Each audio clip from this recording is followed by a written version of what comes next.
It's the prettiest sight in the whole world, ain't it? Yeah, that's what you said about that third steak you had for breakfast this morning. Hey, what's he doing?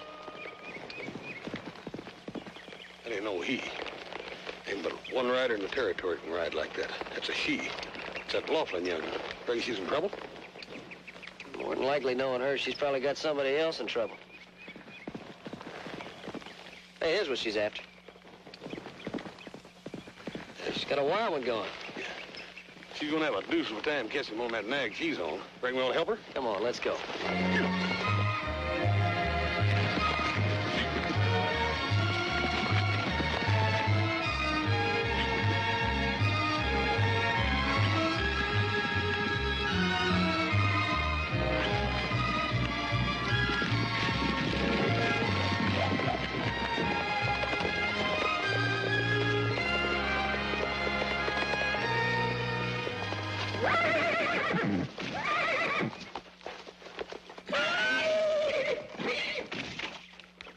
Off my horse.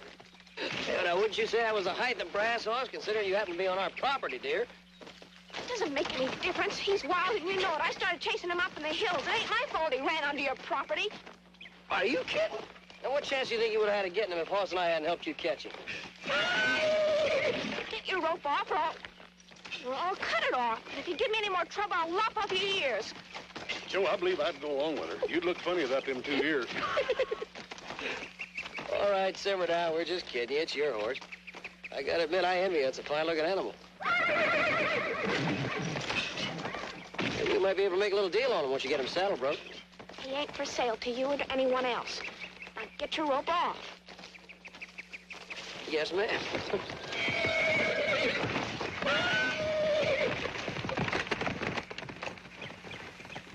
Thanks for your help. Anytime, ma'am.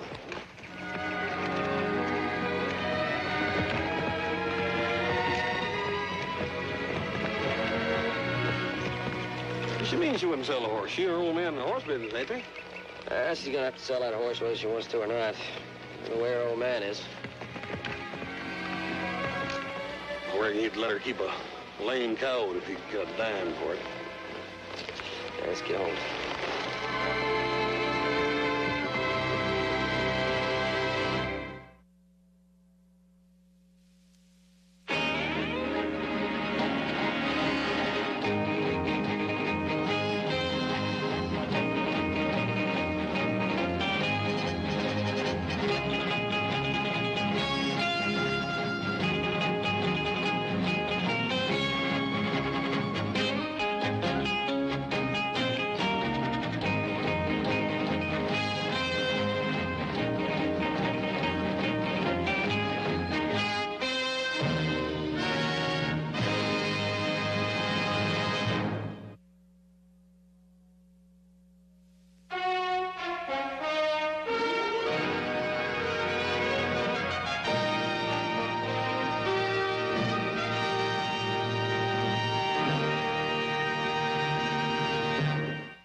We make deal $10. All right, you got to bet $10.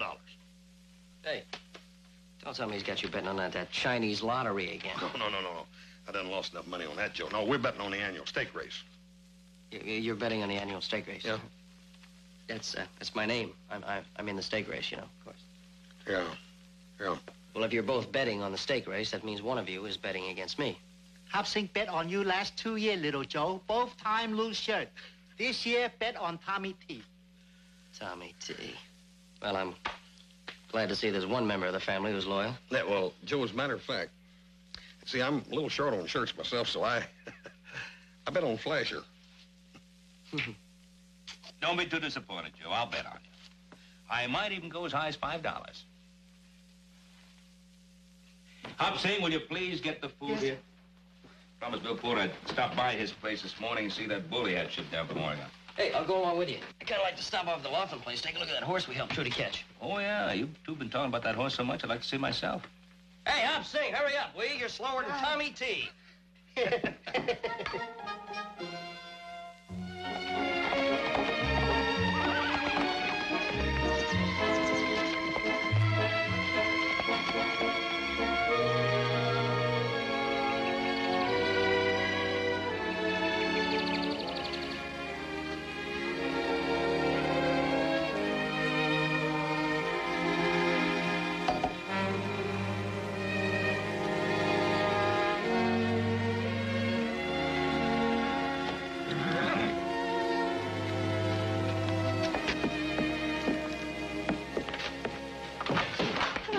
right. Come on in. Oh, hi, Judy.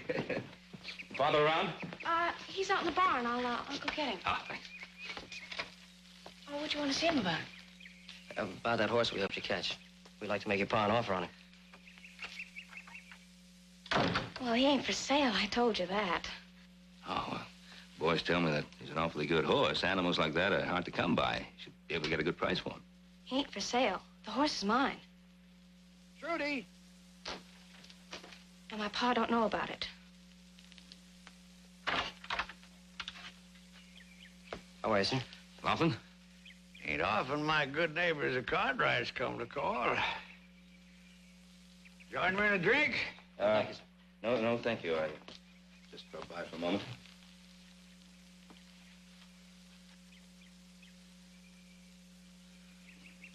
Now, what can I do for you? Well, we came by to see if you had any horses for sale, but I see your corral is empty. Well, right now, maybe. I got big plans, Mr. Cartwright. One of these days, Trudy and me gonna catch us a whole passel of wild ones. As a matter of fact, I was just studying on where I was gonna build me a corral to hold them. I'll show you where I've been figuring on putting it. If you mind, I'd appreciate your suggestions.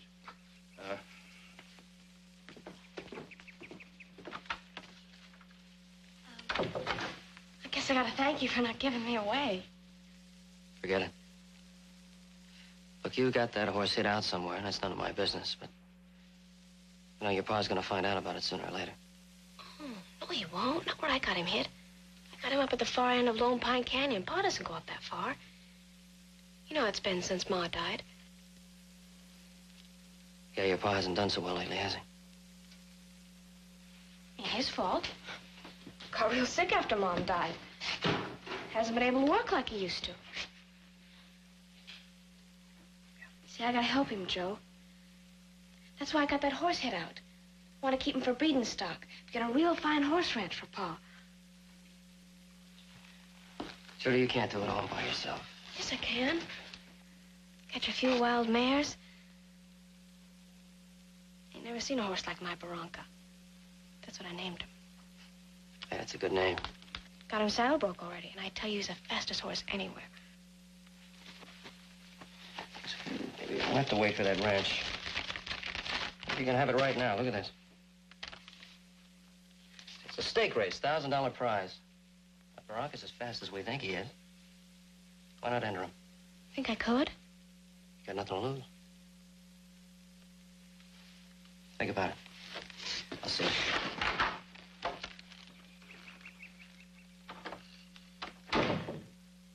Trudy. You've been doing your job right. I'd have had some nags to sell them Cartwrights.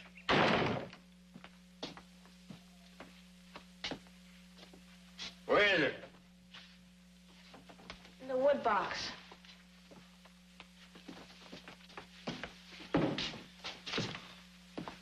Where you going, girl?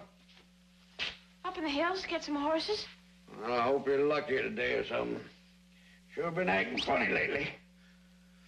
Well, you don't seem to care much that your old paw ain't got as much as the price of a jug to ease his misery.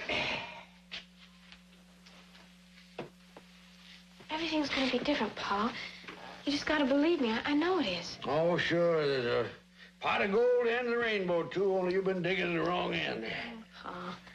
All right, go ahead, only find something to sell them Cartwrights here. I hear. And everything's gonna be all right. Don't you worry. You know, Branko, we got a lot of riding to do. And you know why? Because I'm gonna enter you in a race. A race that'll win us more money than I ever dreamed of having in a lifetime. $1,000. I'll buy Pa a real fine horse ranch with breeding stock and everything. Nobody'll ever look down at him again. He'll have a private pasture and a barn that doesn't leak. If there's enough money left over, I may even buy myself a store-bought dress. One with fancy buttons and frills and everything, and I'll go to this dance, and everybody will be looking at me, and I'll just dancing and whirling and around, light as a peacock feather.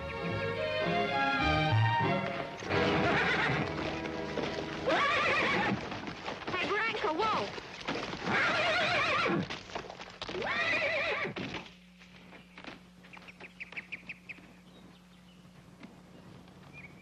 He ain't used to nobody except me, Pa. I figured you was up to something. Ain't done nothing wrong. Sure got yourself a fine animal. Isn't he, though? I named him Bronca. Isn't he pretty? Yeah, where'd you steal him? I didn't steal him. Got him 3 weeks ago. Generaled him myself. Figured on selling him yourself. No, I wasn't going to sell him. Ben Cartwright wanted to buy him, but I wouldn't sell. Don't believe me? You can ask him. Cartwright seen him? Give $100 for an animal like that? Oh, no, Pa.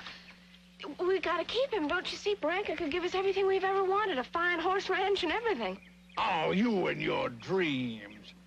You must be touched in the head if you think that one horse is going to give us everything we want. If you give me everything I want, that's $100. No, Pa. You gotta listen to me. Don't sass me anymore. Just get a halter on him. Go on, get.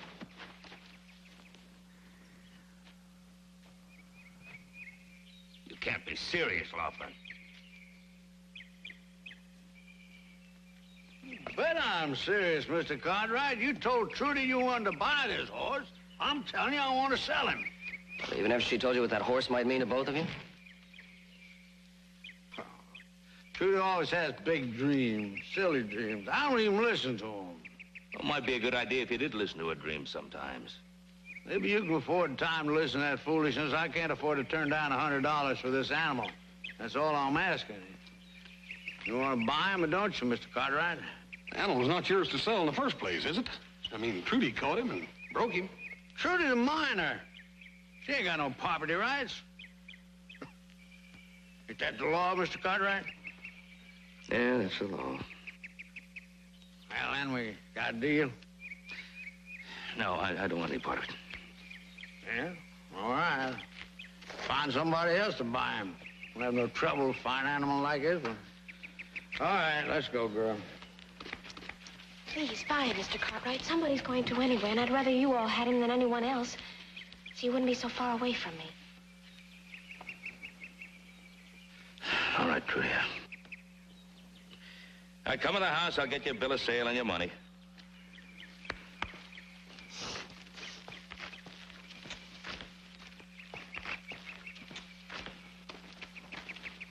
Sorry about that. Oh, it isn't your fault. Bronca could win that race. I just know it. That's what I was trying to tell Pa, but he wouldn't listen. He's twice the horse in that dumb old Skeeter you're gonna ride. Trudy, you're kind of putting yourself out on a big limb, aren't you, honey? You want to see how fast he can run? Why not? I got Skeeter in the barn. I'm sure I can muzzle up an extra saddle. Well, brother, it looks to me like you got a race on your hands.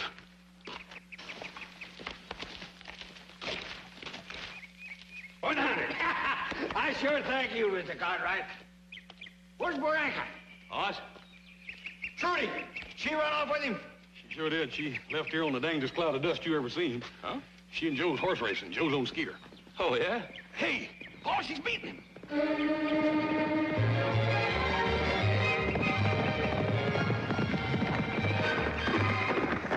Let's go. Yeah, look at that little gal riding.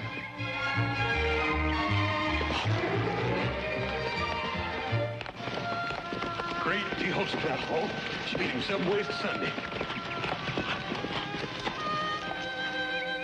Congratulations. He's a great horse. You take good care of him, won't you? You know I will.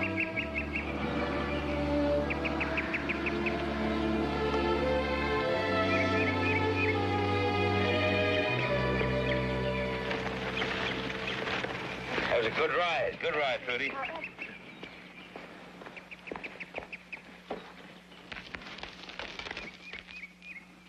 Tried to tell you, Pa. But you wouldn't listen.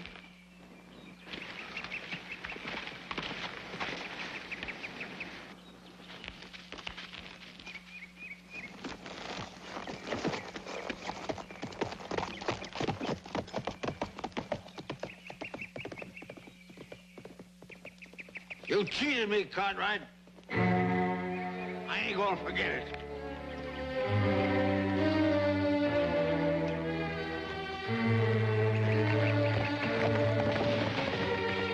Well, if Laughlin thinks you cheated him, Won't you give him his money back so Trudy can keep her horse? I could. Walk those horses around real good. Let them cool off before you put them up.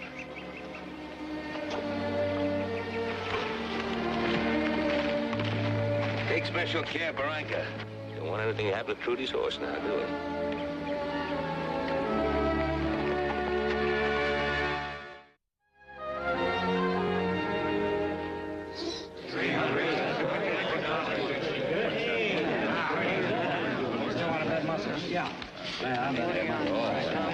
$20 on Barranca. All right, cowboy, you're covered. Mort Benson, $10 Barranca. Oh, Benson, you're a piker. I'm betting 3 months' pay, $100 on Barranca. You put that in your book, Harper? 100, even money. Even money? Yesterday, you was giving 3-to-1 odds on Barranca. That was yesterday. Take it or leave it. No, I'll take it anyway.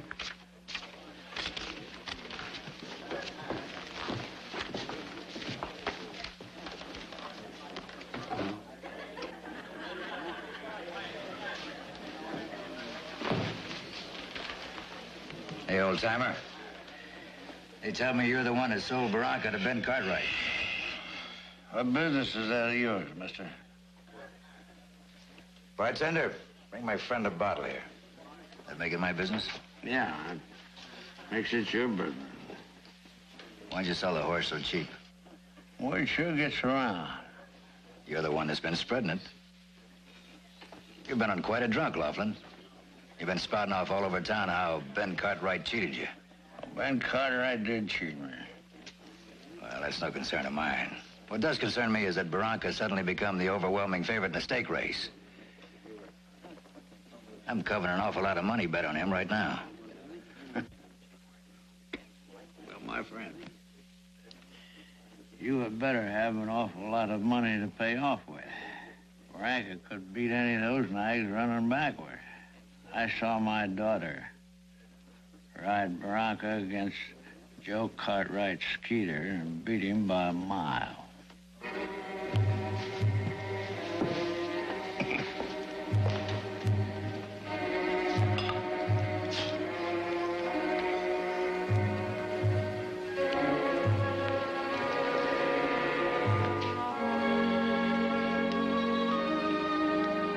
It wasn't my fault, Barranca. I mean, I tried to hide you. Things just didn't work out for you and me. Don't you worry. Someday I'm going to have lots of money. I'll just buy you back. You really love that horse, don't you, Trudy? I wasn't doing nothing. Well, you're just talking to a horse. Sometimes that's real important doing. I guess I should have asked you folks whether they could come out here. You're welcome anytime. Thanks, because that's just fine, because he's the best friend I got. Yeah. You plan on staying a while, or ain't you afraid your pa might miss you? Well, Pa's got money in his pocket now, so he's down at the saloon every night.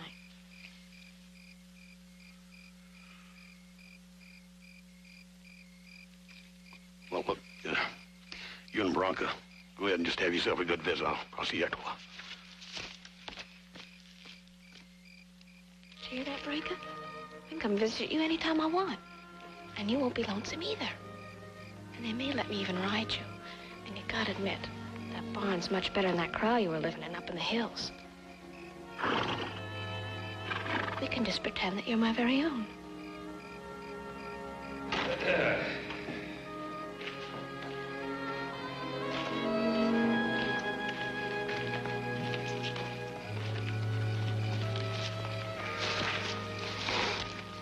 Well, what's the matter, Mr. Cartwright?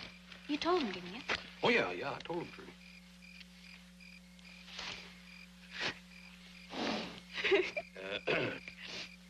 Trudy, we have a proposition we'd like to discuss with you, sort of a business deal. Yeah, we just had a meeting. About me? Yes, about you and about Barranca. Yeah. Trudy, how would you like to ride Barranca? In the big race. Yeah, we haven't won that race in a couple of years. What's the catch? Well, yes, there is a catch, I must admit to that. If you win the race, Barranca belongs to you. Only you don't take legal possession until you're of legal age. And you only get half the prize money when you're of legal age. Have we got a deal? What do you think, Brank? You think we win that race? Okay, you got yourself a deal. All right, it's a deal.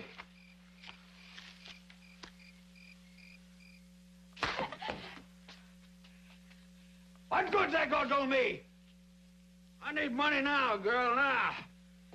Them Cartwrights get all the prize money. If you win, they got a prize-winning stallion. Can't you see through their scheme, girl? You're too dumb to understand. Mr. Cartwright said he'd hold half the money for me and sign Bronca back to me. When? 4 or 5 years from now? You swallowed his words. They're just tricking you, gal. You're too dumb to understand, I told you. They wouldn't do that. They wouldn't lie to me. It's not like that. It's very important to them. You know Mr. Cartwright and all of them. Why? You got some bets on Brent?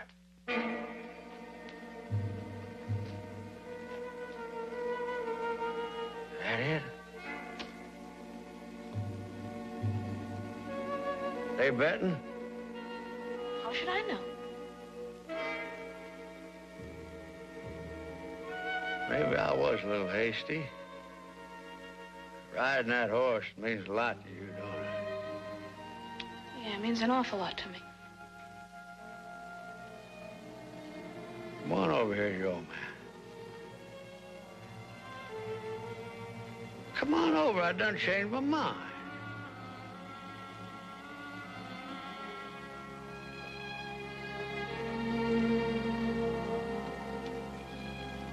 You got a right. You got a right to enter that race as you got a mind to. You got a right as much as anybody. You mean it? Yeah, if you want anything that strong, I ain't gonna stand in your way, honey. I'm gonna do all I can to help you.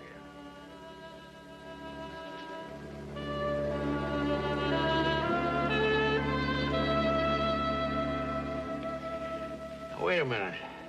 Listen to what I got to say. I ain't wasting your time. How much you got on Barranca to win?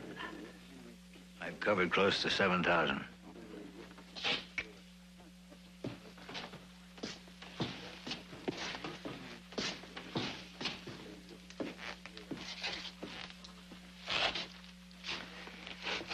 What is it worth to you to make sure Barranca loses?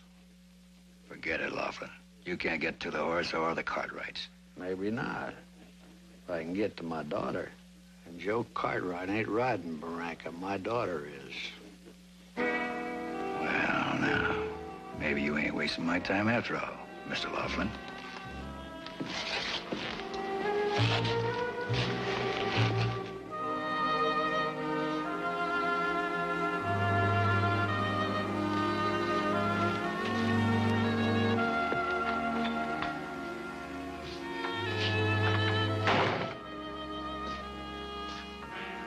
Hello, Pa. Oh. What's the matter? You hurt? No, it's one of my spasms.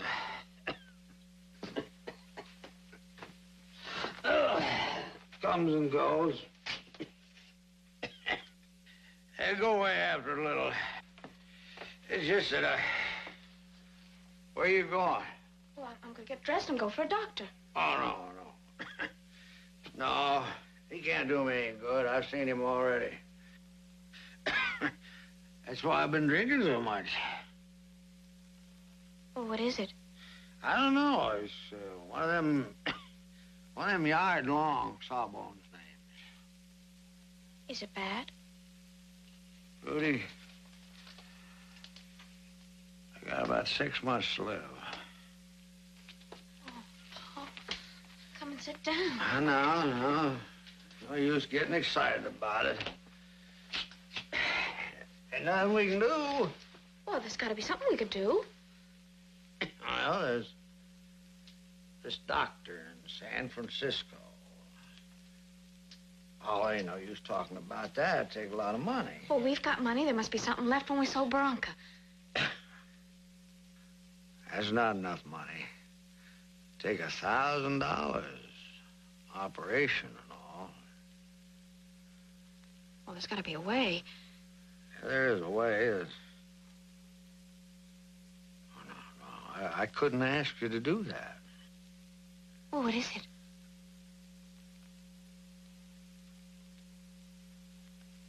I'll forget it. I'd do anything in the world for you, Pa. I could make a deal with this Harper. He'd pay a heap of money if he was sure that Bronco was going to lose the race. You could get him off to a bad start, kind of box him in and put him in a little... You asking me to give Bronca a bad race on purpose? Oh, no, it's the wrong thing. It's only a horse race, and I am dying. I can't do that. I can't. Not even to save my life?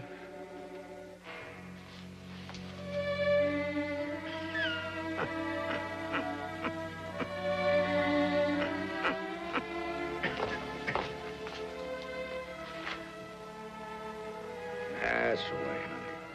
That's my girl.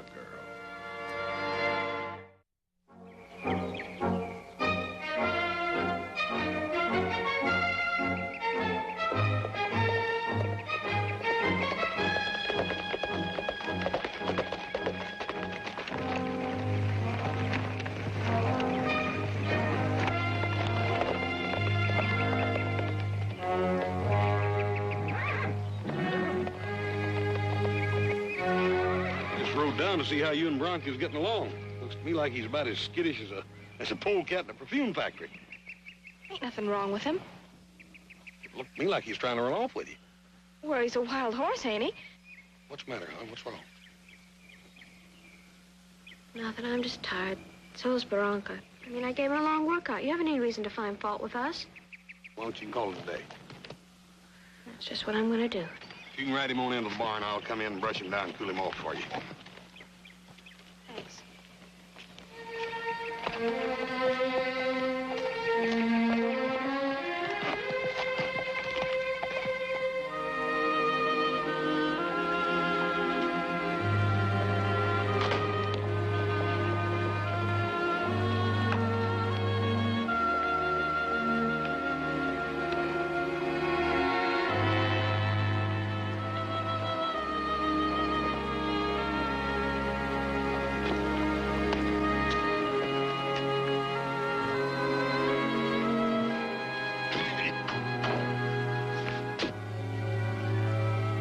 Where you been, girl? Been out riding around. Thinking. Only thing you ought to be thinking about is your old pa. Maybe thinking about how he ain't had any dinner yet.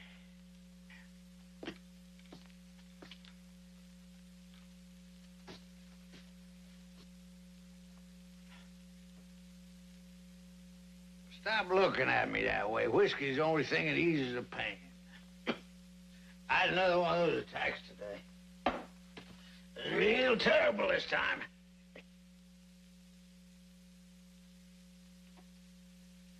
I went into town. I had a talk with Doc Martin today.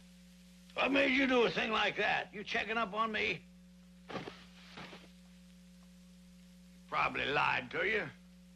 Told you there was nothing wrong with me. He didn't want to worry you none.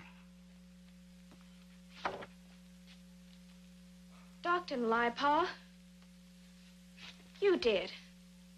Just like you always have when you wanted to get your own way. But there ain't gonna be any more lies. Leastwise, I ain't gonna hear 'em, 'cause I'm leaving for good. Oh, no, Trudy, wait. You're right, honey.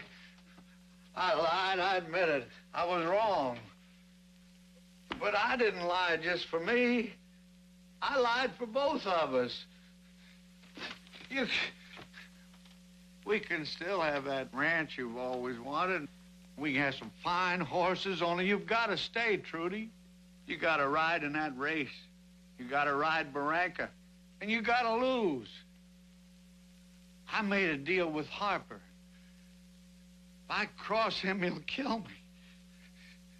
You understand? He'll kill me. I ain't gonna throw that race, Pa. I made my mind up. But I'll do one last thing. I'll see that Barranca isn't even in the race. And that way, Harper won't lose any money and you won't be in any trouble. Oh, honey, that's all I need. That's all I need. I'm not coming back, Pa. Maybe what I want is a dream. Maybe I won't find it. But at least someplace else I'll have a little chance.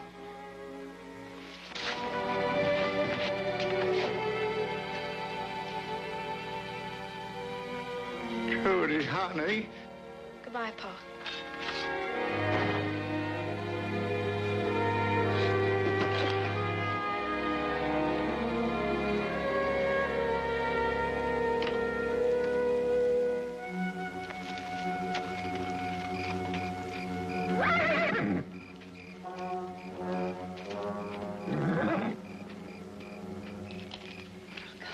I ain't never done nothing like this before. I mean, stealing a horse, but you understand, you gotta go back to the hills where you belong, where I found you.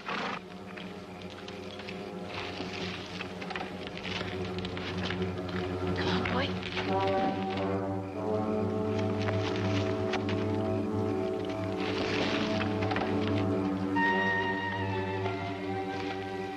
What you up to? I told you I heard something.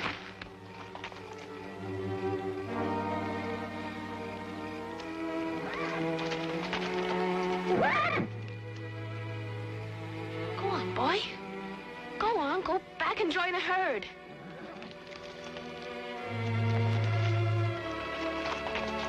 Go on, yeah. Go on, yeah.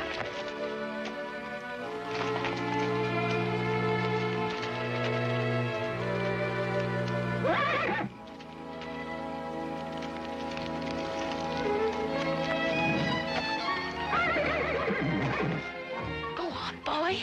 Go on. I don't want you anymore. Don't you understand? I don't want you anymore.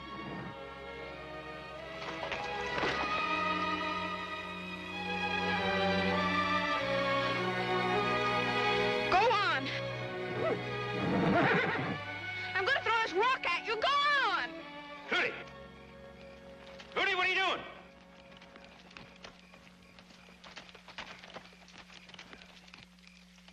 Mr. Cartwright, I can't ride Bronco in the race. I can't.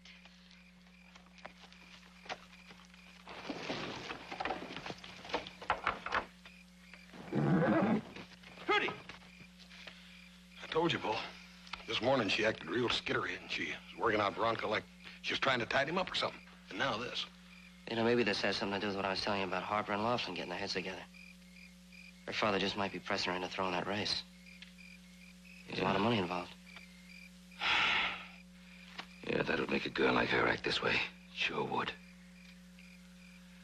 All right. Barranca's gonna run in that race, and he's gonna win it. And you're gonna ride him.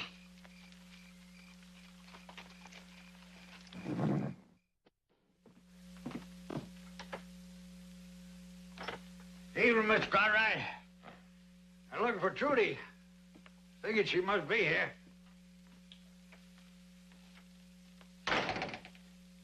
She was here before, Barranca. But if she's not at home, I imagine she's off somewhere trying to find some answers to some questions. About what? Answers to what? Oh, answers to some simple questions like what's right and what's wrong. Well, she knows right and wrong, or more me taught her. Did you? Well, now, maybe I wasn't born lucky. Maybe I don't own a big spread the way you do. But that don't give you no call to criticize the way I run my family. I'm not criticizing the way you run your family, and money's got nothing to do with this. I'm just trying to talk to you as one father to another. Well, I done the best I could. Did you? And why do you think she's turned to that horse the way she has, huh? Because she's found something to love, something alive that would return her affection. Do you know why she came here tonight? To try to run that horse back into the hills, because she didn't want him to race in a crooked race. All she wanted to do was race Barranca And you managed to ruin even that for her. Trudy ain't gonna ride Barranca in that race Saturday, huh? No, she's not. My son Joseph is gonna ride him. It's getting late. Well, I still don't know where she headed for. You're the only folks that she'd ask anything of. I imagine she's out there somewhere, hoping that you'll find her, tell her something. Well, tell her what you said. I'll tell her I'm sorry about everything, too. You might try telling her something else. What's that? That you love her.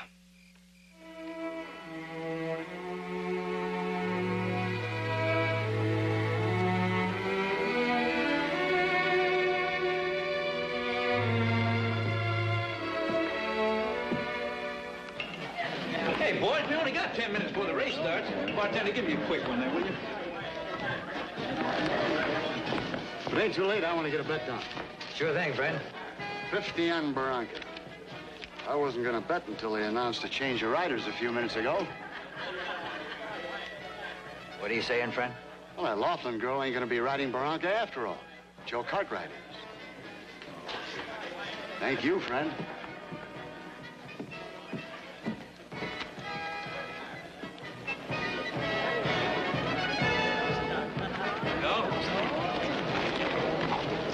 Yeah, an awful lot of people bet an awful lot of money in this race.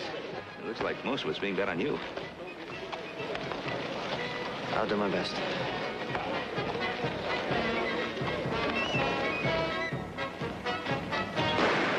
That's the 10-minute gun, gents.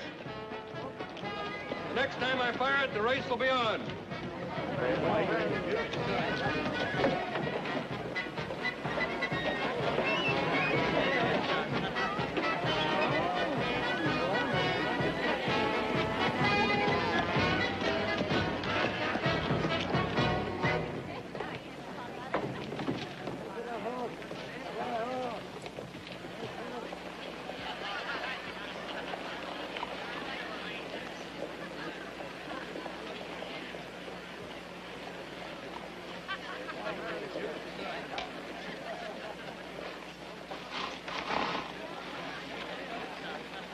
Trudy.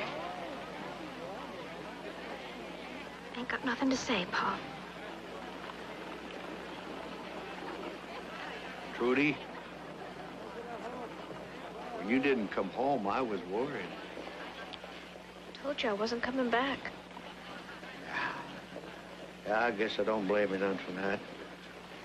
All I ever thought about was myself. Never really talked to you. Never realized that a young girl like you ever needed anything more than a bunch of scrub horses to talk to. You done the best you could. Oh, no, I didn't. I lied to you over and over.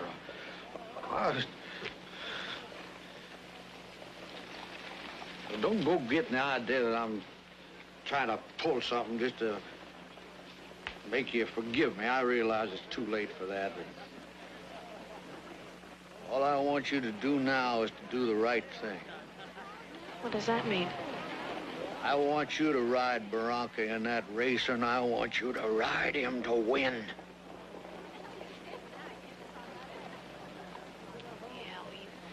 You said if I rode Bronco in the race and won, Harper'd kill you. Don't you recognize another one of my lies? I was just trying to scare you into doing something my way. I know now I was wrong, dead wrong. Cody. Honey. You do want to ride in that race, don't you? Make all them dreams come true. Yeah. I want to do that more than anything else in the world, but little Joe's right. Oh, you just go on over them Cartwrights and tell them what I had to say, and you ride Barranca in that race. Now, go on, get. Now, just a minute. There's one thing more I want to tell you. Yeah. What is it? I'm listening. I love you.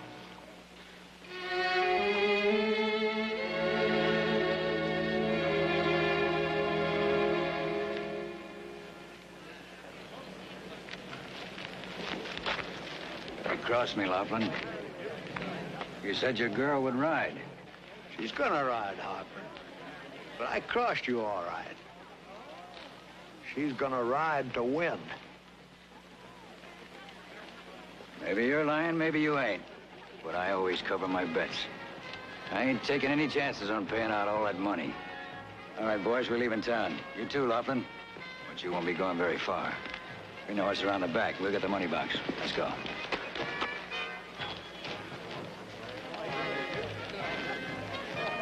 Listen, Mr. Cartwright, I've just got to ride him. I've just got to. Everything's all right now. He was lying. Mr. Harper ain't gonna kill him if Bronco wins. So that was it. Please.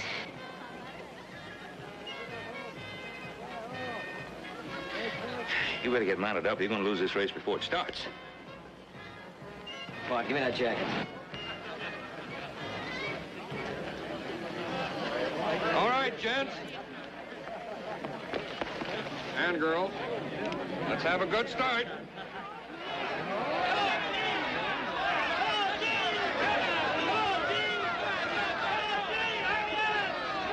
Calm down, Brady. Calm down.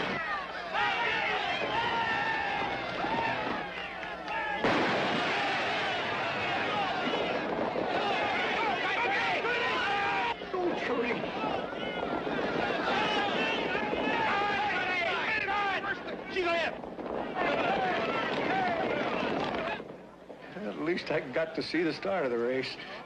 She's way out in front. All right, let's get it over with. You imagine a fellow like Laughlin lying to his own daughter.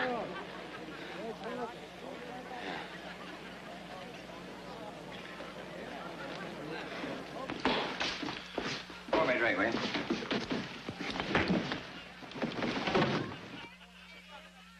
By the time the race is over, we'll be long gone. Stop, Len. Stop, I want to talk to you about it. Look out, Ben!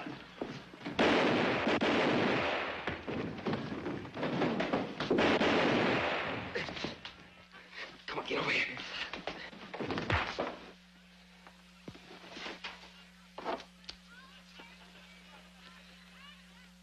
They was gonna kill me, Ben. I think you knew that when you sent Trudy looking for us a couple of minutes ago. Another one of my lies. Yeah, only this time it was a lie with a difference. You did it for her sake, didn't you? I'm gonna have to get you to the doctor and stop this. No, not yet. Please, Ben. I want to see the end of the race. I want to see my little girl. I'll be all right.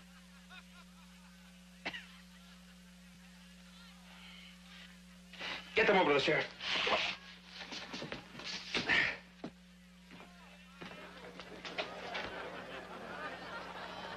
Where are they, Ben?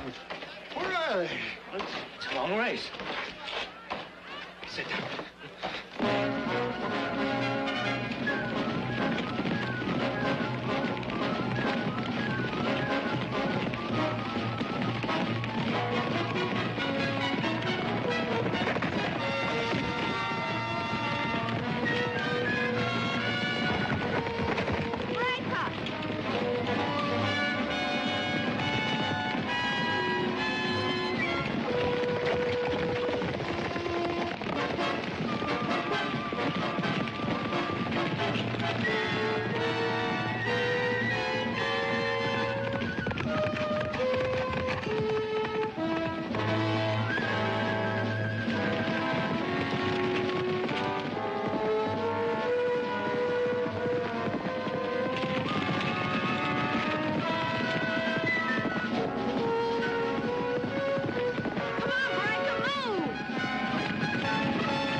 should.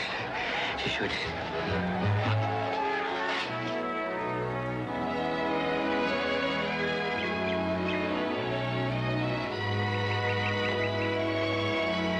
Hey, Miss Laughlin. Miss Laughlin? How do you feel? Oh, fine. Hey. What's the matter, Trudy? Looks like she's lost her last friend. Yeah. Well, she just about did, Hoss. Veronica jumped that fence last night. Trudy? Judy, we're sorry. We just heard about Veronica. Yeah, he went back to the hills. He's wild again.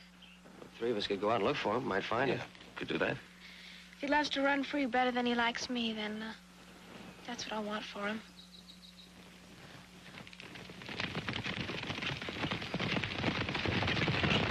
Trudy?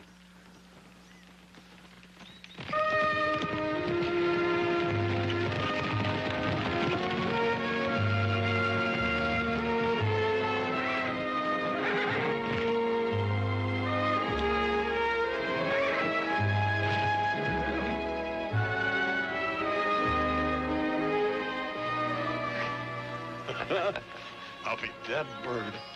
He said he brought his whole harem with him. Well, there's a study horse ranch.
Drop that rifle on your gun belts.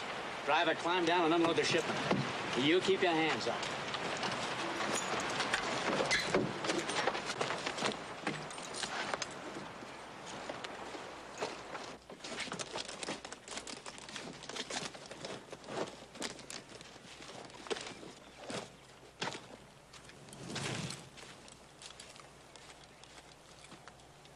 3 minutes faster than last time. Not good enough. I put the bags back on the coach. All right, get your hands up, all of you.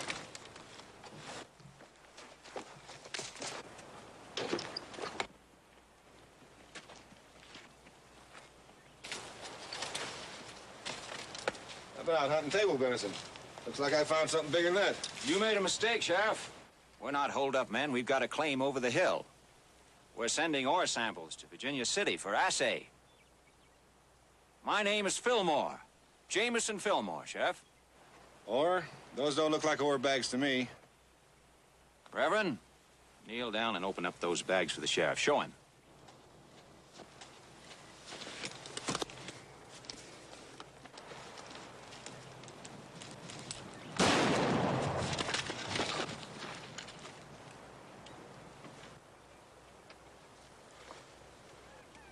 He's dead. You and your rehearsals. You fixed it this time, Fillmore. You wrecked it. Good. You're getting old, Testy. You're losing your nerve. You do exactly as I tell you. Take the deputy, put him in the coach, tie the horse behind him. You saw him on a lonely road, and you're taking him into Virginia City like the good citizens that you are. Just might work. It'll work.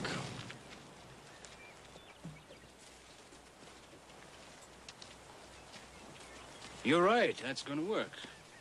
But if we do get our hands on that currency shipment, we've got the Ponderosa to cross, posses everywhere, and the best trackers in Nevada on our trail. You're losing faith in me, Reverend. Oh, no.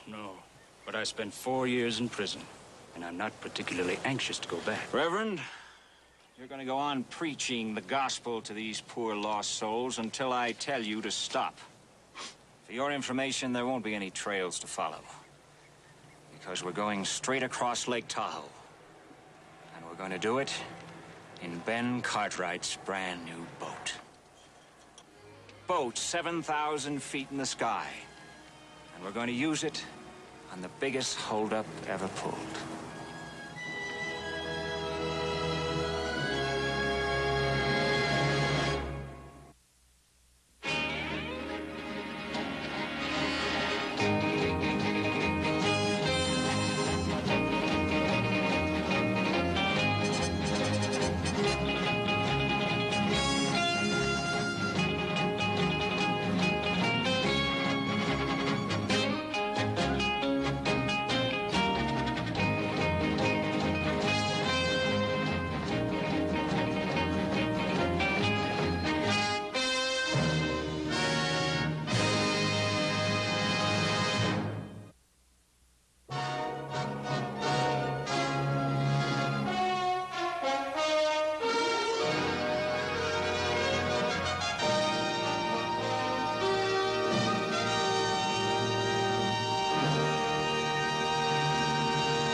You hear about Sunday, Pa?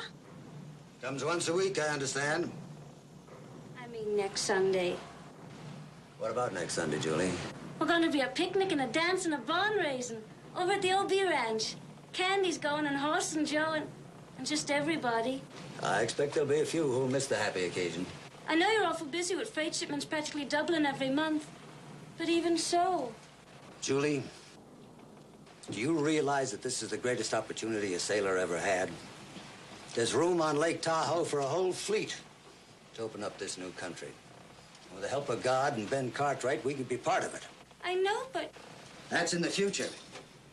And you're worried about the present. Julie, I think we can go to that party. Oh. I'll take the wheel.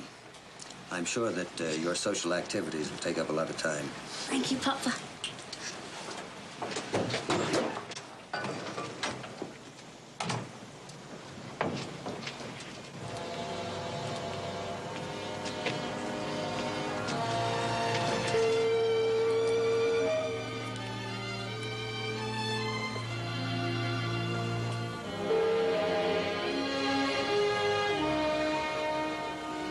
Captain Larson's got her right on time. Pretty as a $40 colt, ain't she?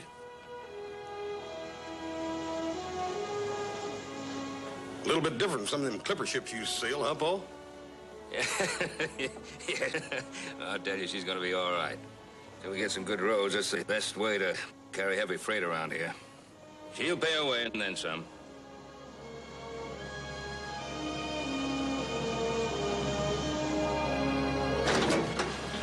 No passengers permitted. Good afternoon, Captain.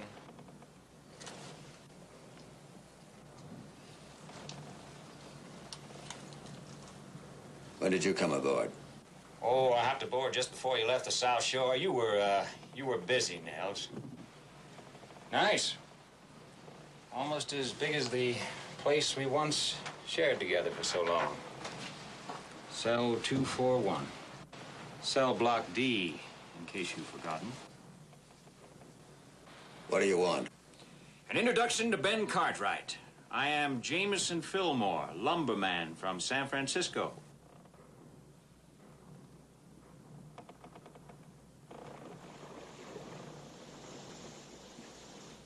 Just introduce you. Is that all? That's all. I'll think about it. Get out. Let me dock this ship.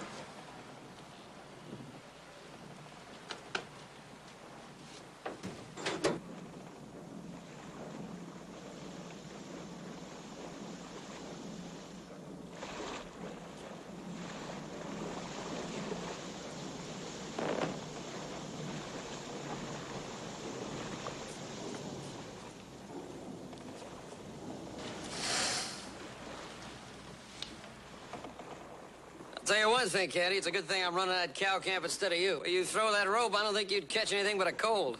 Not a rope, landlubber, it's a line. Oh, I'm sorry. Papa and I will make a sail out of you yet, Candy. I wouldn't count on that, Julie. I still can't make a cowhand out of him. Why, he handled the boat practically all by himself last 3 times. 3 trips. Only hit the dock twice. That's 1 out of 3. That's not too bad. Don't try to explain my skills to him, Julie. He's jealous because I get to spend so much time with you.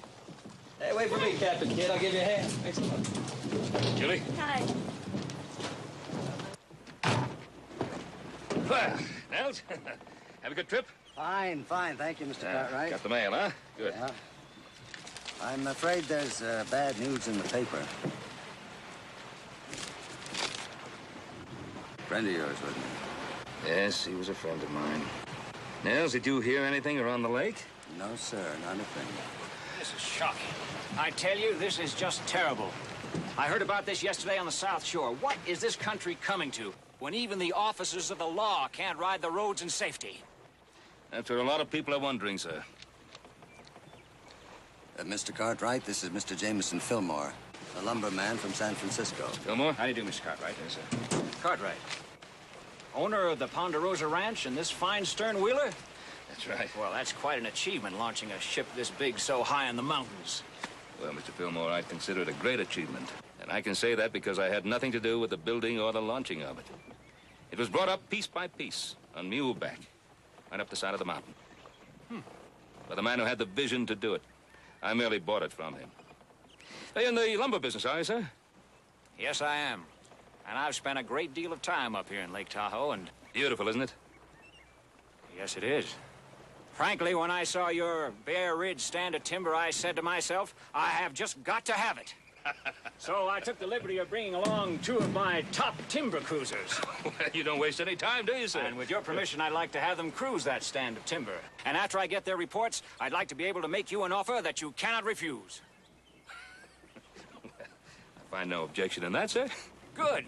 We'll need some pack animals and some horses and a place to camp. No problem at all. You'll be wanting to start immediately. Yes, we will. Nels, now there is an enthusiastic gentleman. Business is picking up.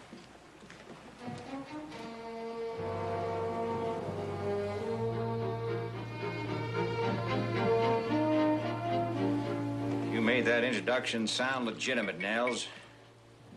Real legitimate. Understand one thing. I won't see Cartwright hurt. You make one wrong move, and I'll tell him. You and all your men are ex-convicts. Well, you say anything, and you'll go back for consorting with ex-convicts. You know, I was thinking, Nels, maybe there's some way I can help you raise enough money to send Julie back east to school. As I remember, that's all you used to talk about when we were roommates in apartment 214. Think about it. Everything you've ever wanted.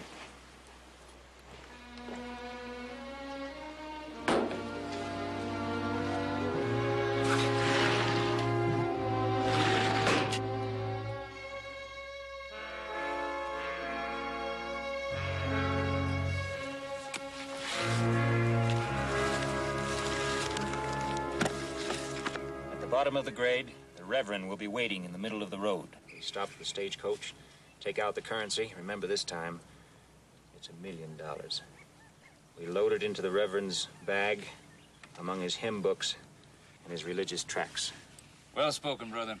Now, when the law hears about the holdup, they'll block the trail. They'll search the area, even for days. Yeah. Testy, what do you do? Go right for the North Shore boat landing, across this hogback, down this draw, because that's the fastest, and then in that boat of Cartwright's better be there. Dixie'll be there. Because Fillmore and me are gonna make sure. Reverend?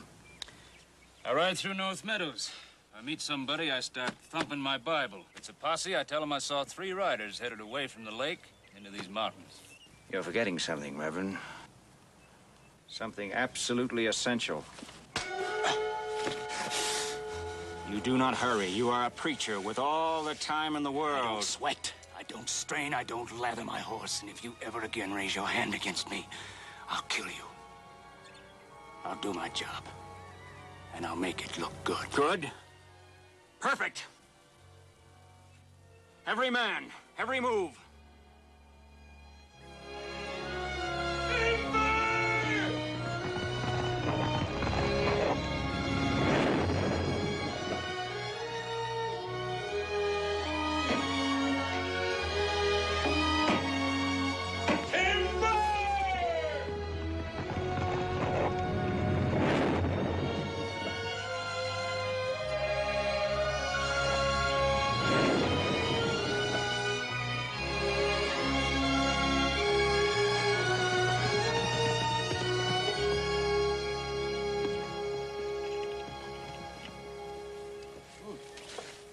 Just got the mail off the boat. Paul around? Yeah, he's in there. You got something for me? No, Joe, nobody loves you, I reckon. Of course, anybody that loved you couldn't read and write no how. Oh, you're funny. You're funny.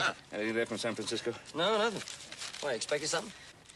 Oh, I wrote to the bank in San Francisco for some references on Mr. Fillmore. Although I don't really think we need any. He seems to be a gentleman, and he certainly knows the lumbering business. Maybe he knows it. I don't think too much of the fellas that work for him, though. Very hard to find good workers these days. You know, Hoss, even in the bosom of one's own family, it's difficult to find a hard-working young man.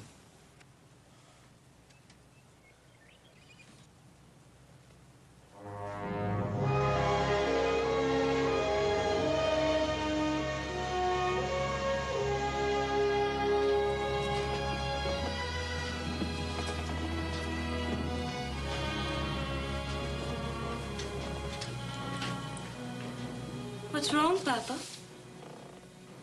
Good. Nothing's wrong, nothing. Why do you ask? Papa, what are you worried about? Honey, I'm just doing some heavy thinking, that's all. Anything I can do?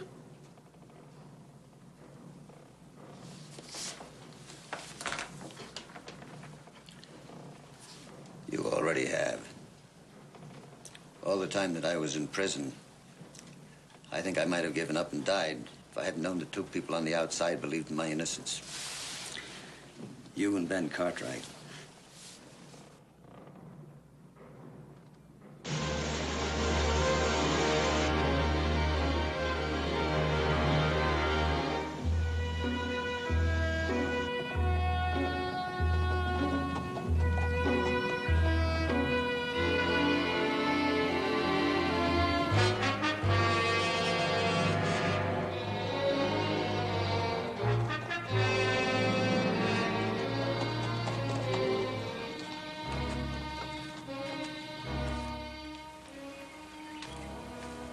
Well, Nels, we were just talking about you.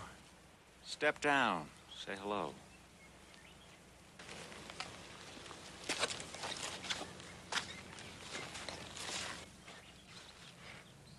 What do you want?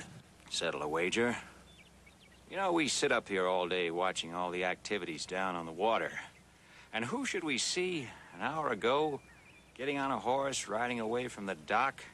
But our old colleague, Nels. And where should he be heading?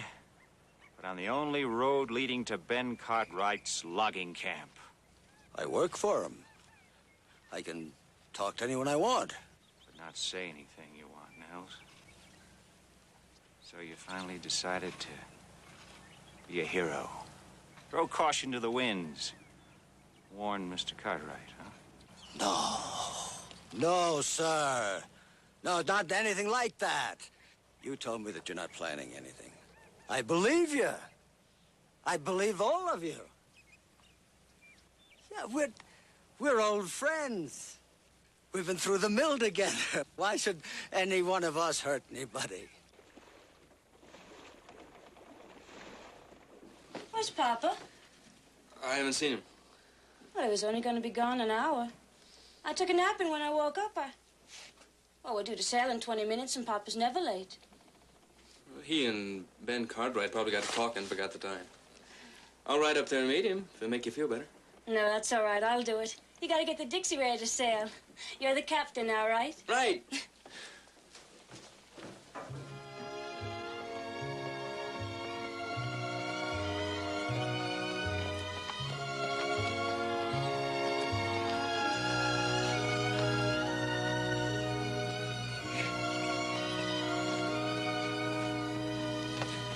Papa, I was so worried about you. 10 minutes before sailing time, and you sit here resting? Hey, Papa! Papa! Please!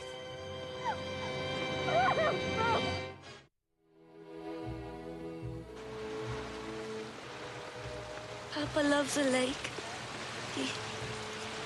He'd like it here. I still can't believe it. Julie. It's gonna be hard. And the loneliness, that'll be the hardest part.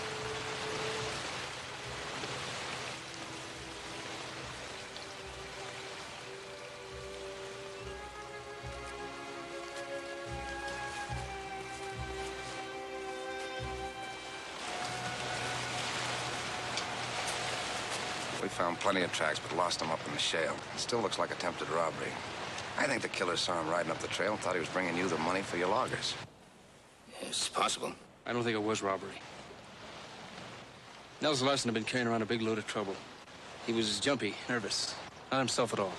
How long had that been going on? A week. Maybe he was sick or something. No, it was more than that. At least, I think it was. You know what he wanted to see me about? He didn't tell me. He didn't even tell Julie. If you hear anything, tell me or Clem. Meanwhile, you're the skipper.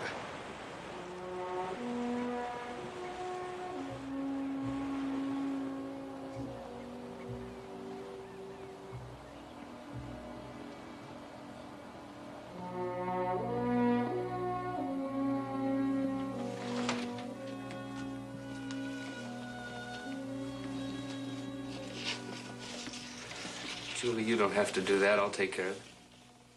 No, I have to. You have a lot of friends, Julie. We'll be glad to help. I know that. My aunt says I can come and live with her in St. Louis, and I'll go to boarding school, and I know I'll make a lot of new friends, and all the haters. Oh, why did he have to be killed? What was it? What kind of trouble was he in? Julie, I don't know who killed your father or why. But I'm gonna find out. Or die trying.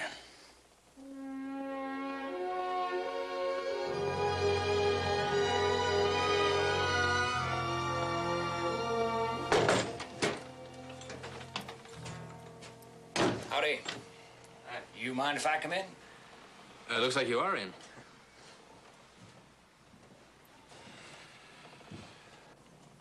Hey, that's too bad about Captain Larson. Ironic, isn't it? Killed for a payroll that he wasn't even carrying. Hey, notice you got your gun on.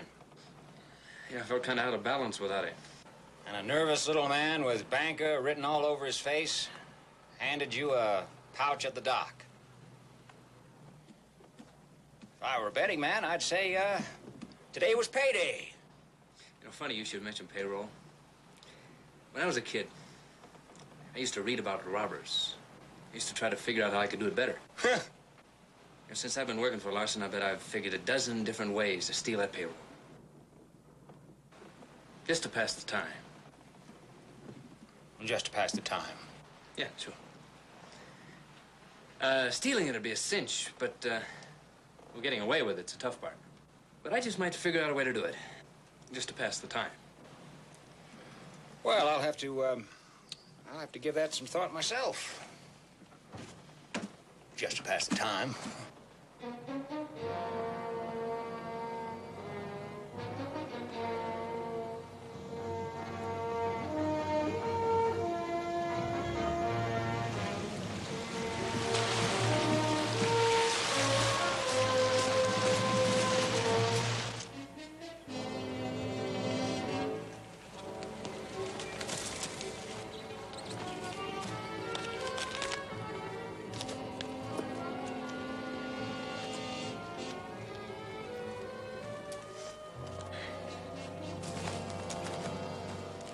Hello, boy. Come sit down, share a meal with us. Meat's tough, biscuits are like lead, but the coffee's hot. Have you thought any more about what we were talking about? Well, as a matter of fact, I have.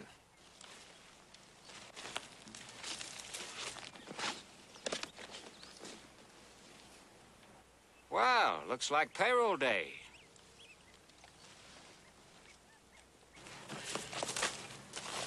Bringing it this far was easy. Now you tell me how to get away with it. Well, what's in it for me? Half. Sorry, I don't trust you. It's all too quick, too easy. I think you're a big bag of hot air. I think you have no idea how I can get away with that. Your privilege, my friend. But I know how to do it. Go ahead. I need your help. A robbery. Somebody took it away from me. Wouldn't believe you for a minute. I think they will. If they find me with a lump on my head, and one of the robbers beside me, dead. And just where do you think you're going to get yourself a dead robber? Which one of those two can you spare? You're not serious. Which one? The one in the green coat. Houston. He drinks too much anyway.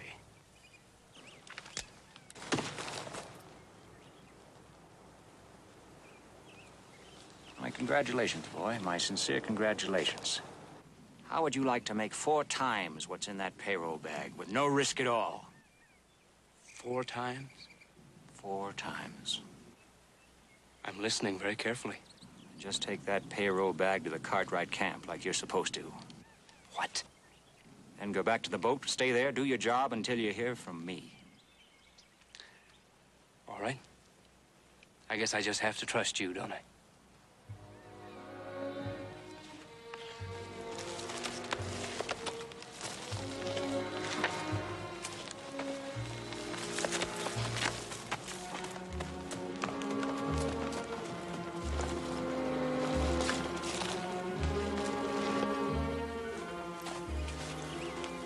He's a real hard-nosed one.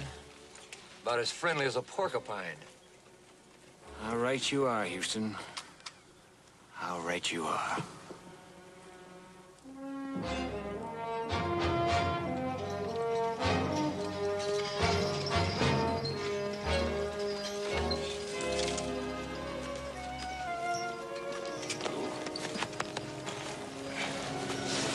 Wait a minute.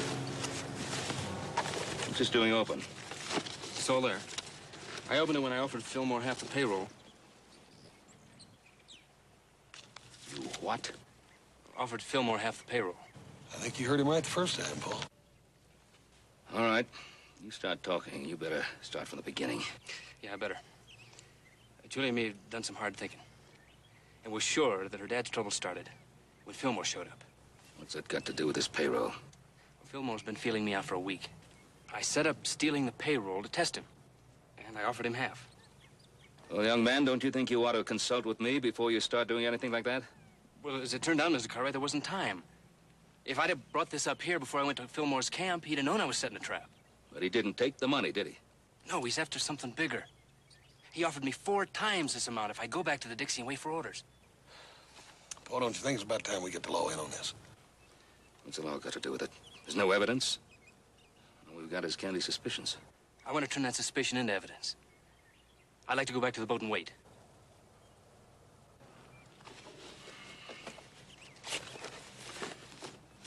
All right, go ahead. Candy, you be careful. I'll be careful.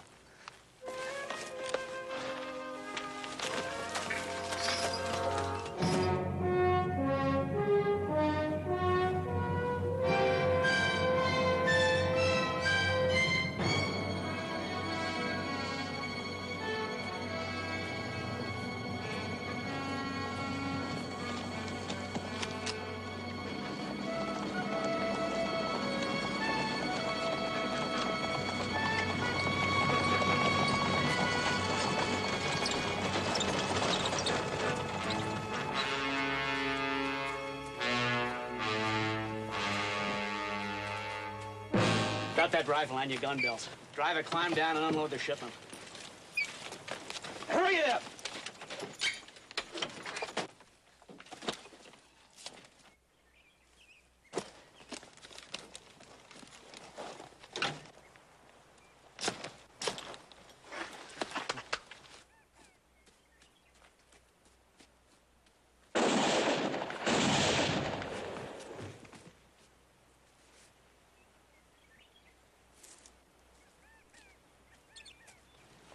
Fillmore tell you to do that? He told me, Reverend. He told me we don't need him anymore. Well, don't try it with me, Testy. I don't surprise so easily. Besides, I'm much faster than you are. Maybe. And one of these days, you might just have to prove that, Reverend.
What happened, brother guy? You got a lame horse? Why, no, Brother Foster. I'm just relieving him of his burden. Same as I lift the burdens of sin from the hearts of men. Anything wrong? Plenty. Stage holdup. Double killing. Oh, there's a heap of evil loose in this world, brothers. That's why I preach. Brother. I have seen the Sodoms and the Gomorrahs of the West. All the dens of iniquity. Can any of you stand without shame before the Almighty? Brother, we haven't got time for a sermon right now. No offense. How long you been on the trail? Well, I left Virginia City early this morning. I've just been moseying along, enjoying God's wonders and the comfort of his word. You seen anybody? Anybody at all? Well, I did see 3 riders about an hour ago. As soon as they saw me, they lit out for that peak yonder like... Thanks, brother guy. All right, let's go. Let's go. Like the devil himself was chasing them. You're all invited to the big revival I'm holding down at the South Shore.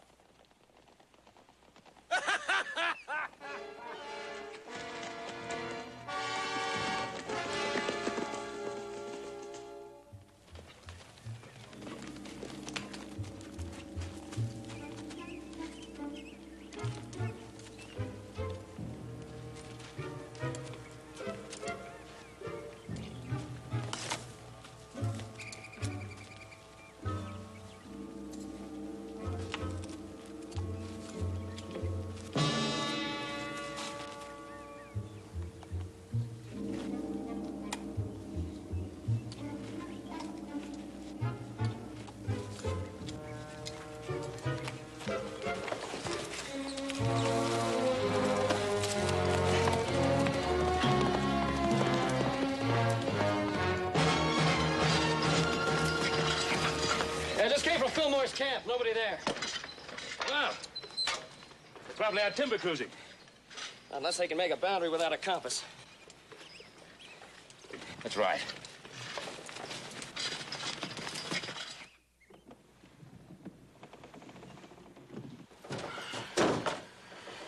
Mr. Fillmore. Well, ready to cast off, Captain? We're ready to go in about 5, 6 minutes. It'll be a little longer than that. We're waiting for some passengers. Remember, 4 times the money was in that pouch. And today's the day you earn it.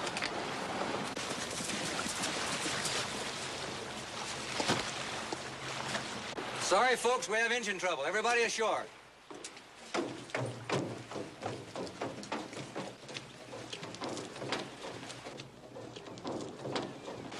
We'll give a whistle blast when the engine's fixed. Shouldn't take too long.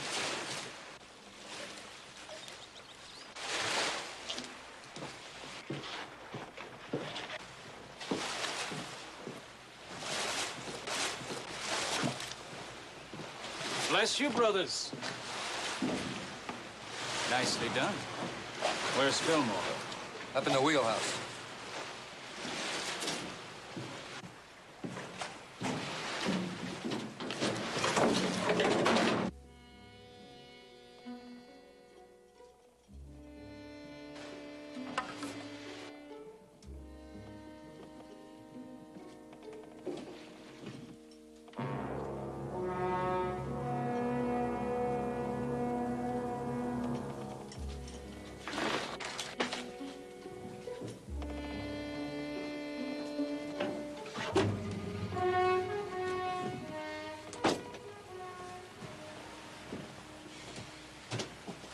All right, Captain, let's get this tub underway.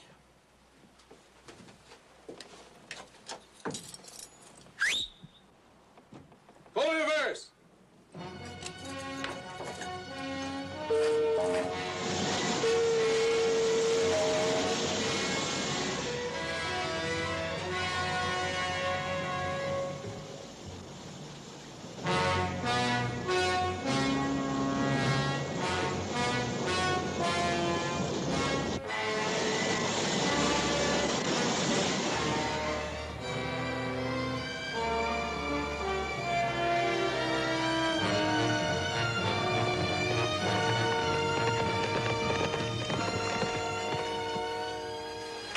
Mr. Cartwright, somebody hijacked the Dixie.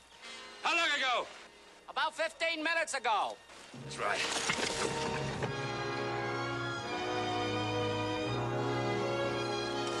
I just stole Ben Cartwright's boat. I just think it's about time I knew what was going on. Boy, you just became part of one of the biggest holdups in the history of Nevada. How much? $1 million.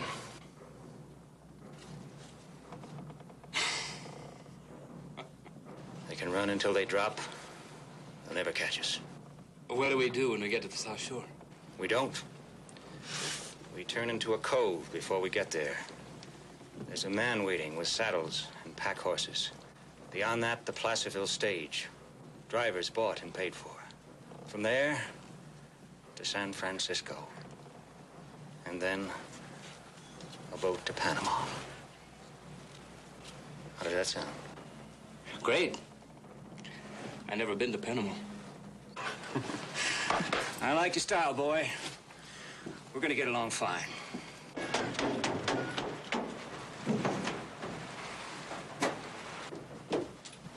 Fillmore, you better come down. Found something you ought to see.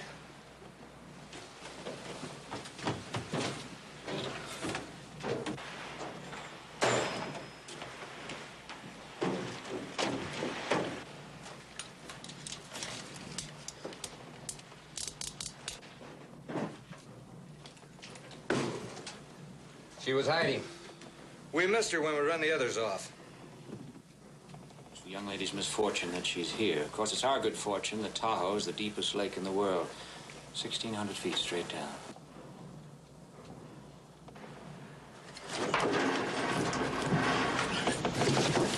What's that fool doing?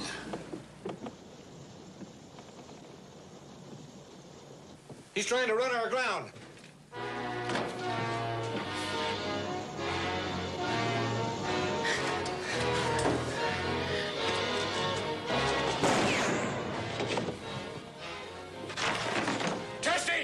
Stop the engine!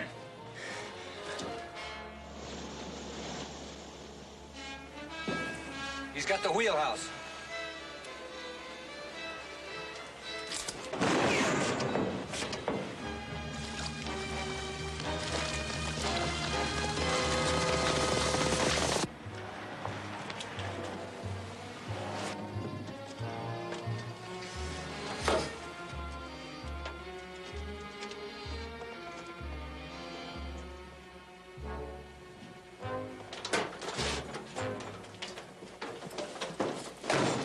Drop the gun, or the girl dies.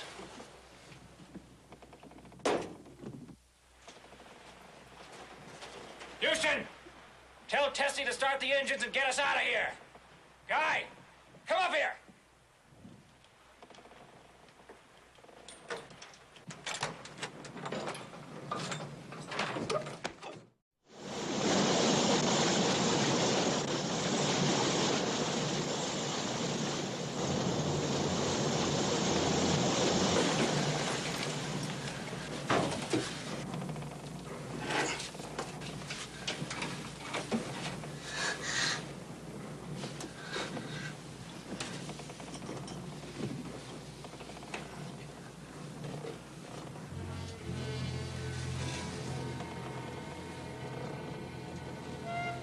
You killed my father. Well, you better be careful of that thing. It may be real. Don't move!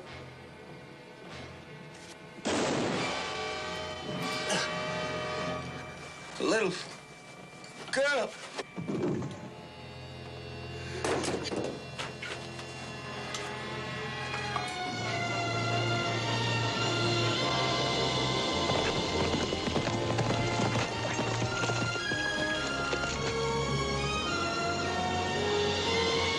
He's turning in.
Hold it. If we make a charge of that boat, we're running right into their rifle fire.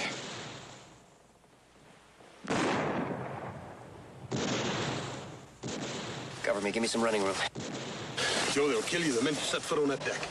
And if I go in under the bow, take them from behind where they won't be looking. All right, wait. Wait till I give you the word. Hush!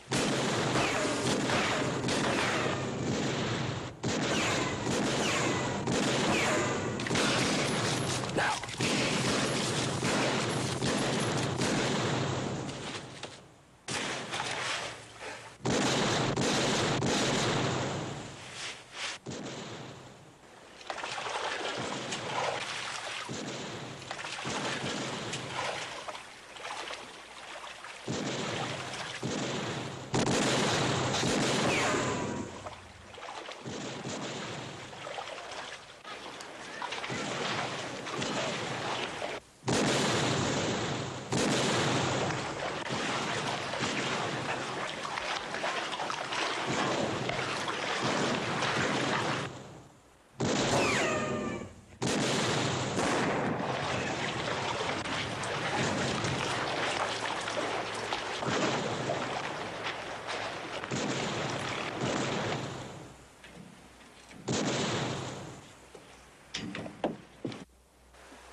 2 more down below. Get his gun.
All right, mister, drop it.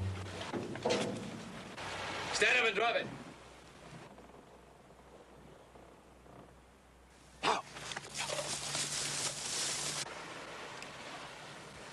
Son, I have sinned grievously. Will you forgive me? Will you be merciful and forgive? Oh, Lord! Help this poor sinner to repent. Lead him back to the paths of righteousness. Now, son, you can't fault a man for trying to save his neck. Now, can you?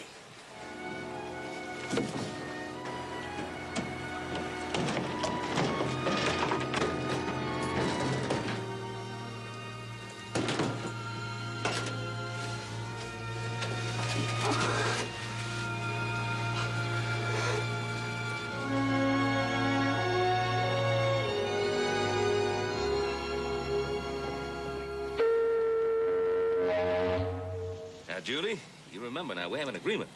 You have to write a letter once a week, and you have to keep your grades up, and you have to spend your summer vacations on the Ponderosa. Oh, I'll sure try, Mr. Cartwright. I'll be writing too, Julie, to tell you how things are on the lake. Oh,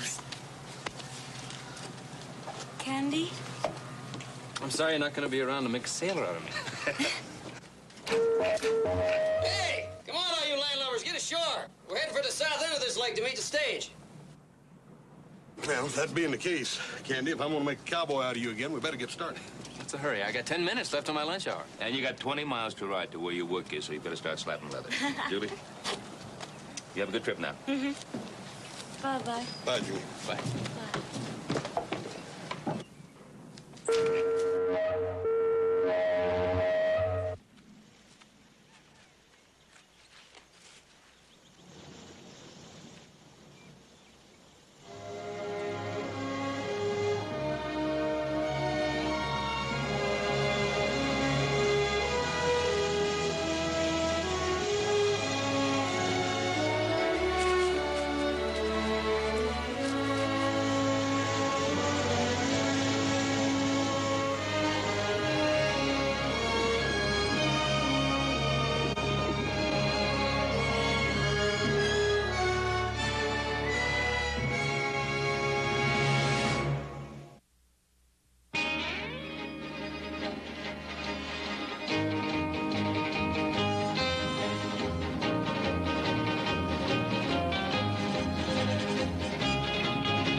Fine traveling with you, gentlemen. May our paths cross again. I'm sure they will, Mr. Dugan. Right.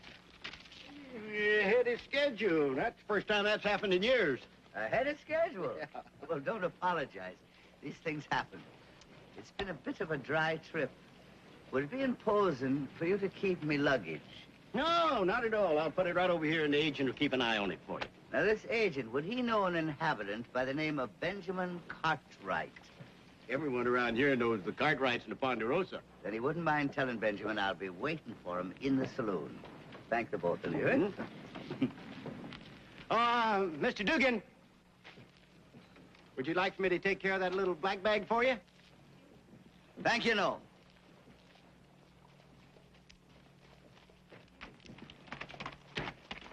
Greetings, gentlemen. Greetings. Yes, sir. I'll have something light, if you don't mind. Light, sir? What about 3 ounces of whiskey will be fine? That's light enough not to strain a man's arm. It's a pity for me to drink it all by myself. Set 'em up for everybody, will you? Osmo, get the boys over. Welcome to Virginia City, sir. Yes, you know, in my opinion, a friendly saloon is the crown of our entire civilization. I couldn't agree with you more. All right, gentlemen, to the health and to the good fortune of everybody. It's excellent. It's excellent. I always wanted to wear one of them fancy hats. I'm sorry, my friend, but this was one time the property of the Honorable James Buchanan, who was the 15th President of the United States. I captured it, as you might say, at the great Democratic Convention of 1856. Is that supposed to mean that it's too good for the likes of me? No, not at all, at all. It's just I have a fierce pride, you know, in being only the second man to wear the favorite hat of the 15th President. Well, let me warn you, mister. There's going to be a third. Take patience, will you? Nobody does that to me. Now, easy, Patrick. Nobody! You hurt the little fella. Now you stop it. You pick on someone your size.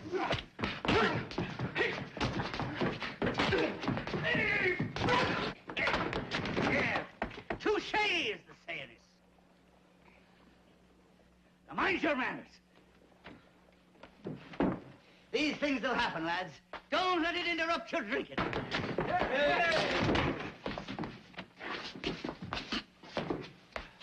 O'Neill! O'Neill, sit down. Now, just stay put. You're drunk. Let's not get into any fights. You're right where you are. Look at that, will you? Look at that. Nothing's changed. It's exactly the way we met 25 years ago. That's right, O'Neill. I might have known I'd find you in the middle of a big fight. How are you, my boy? Just wonderful. It's good to see you. Now, we're going out to the Ponderosa. We got a lot of talking over to do. Come on. Give me that little black bag there, will you? Peace on earth, gentlemen. Well, you know, you're talking,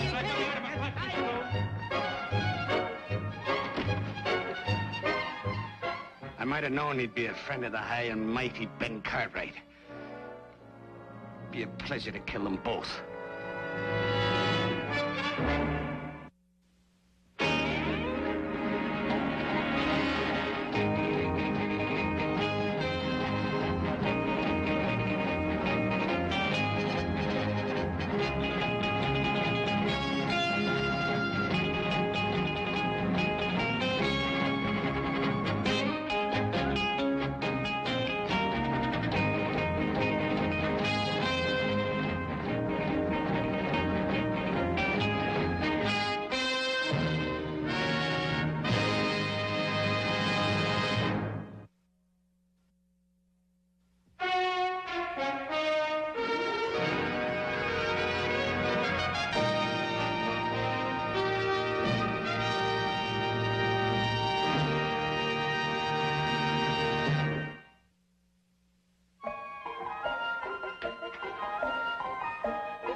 These must be your fine lads. Ah, yes, they are. Mr. Owen P. Dugan of New York City. Meet my son, Hoss. Happy to have you here. Little Joe. Pleasure to have you with us. We've heard a lot about you. And right behind him is the finest cook in the West, Hop Sing.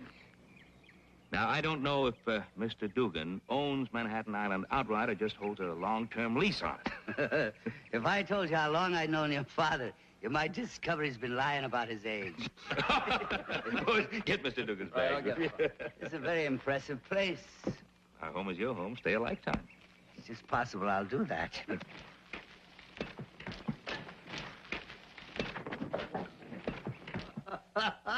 Those were the wild, wild days. It's a shame. I tell you, lads, whenever there was trouble, you know, and a man needed a friend, there your father would be, like a tiger in the streets. Well, don't pay too much attention to what he says. Every second word he utters is pure blarney. So am I saying too much? Am I giving away some state secrets? No, I am surprised that he has never told you about his youthful adventures, you know. Well, if only to educate you along historic, what's the matter? And along cultural lines, huh? You know, it's funny because Pa's always been very quick with that cultural stuff, hasn't he, Joe? Oh, yeah. Of course, there may have been some cultural aspects that happened to slip your mind, Pa, some you didn't happen to mention to us. Oh, well, just let me tell you something. I'm not going to allow myself to be blackmailed in my own home by a wild, imaginative, loose-tongued Irishman. Well, you're lucky, because we're going to have to turn in. We got to get up early. Yep. See you in the morning. Only good night. In the morning. Night, Only. Good night, Pa. Good night.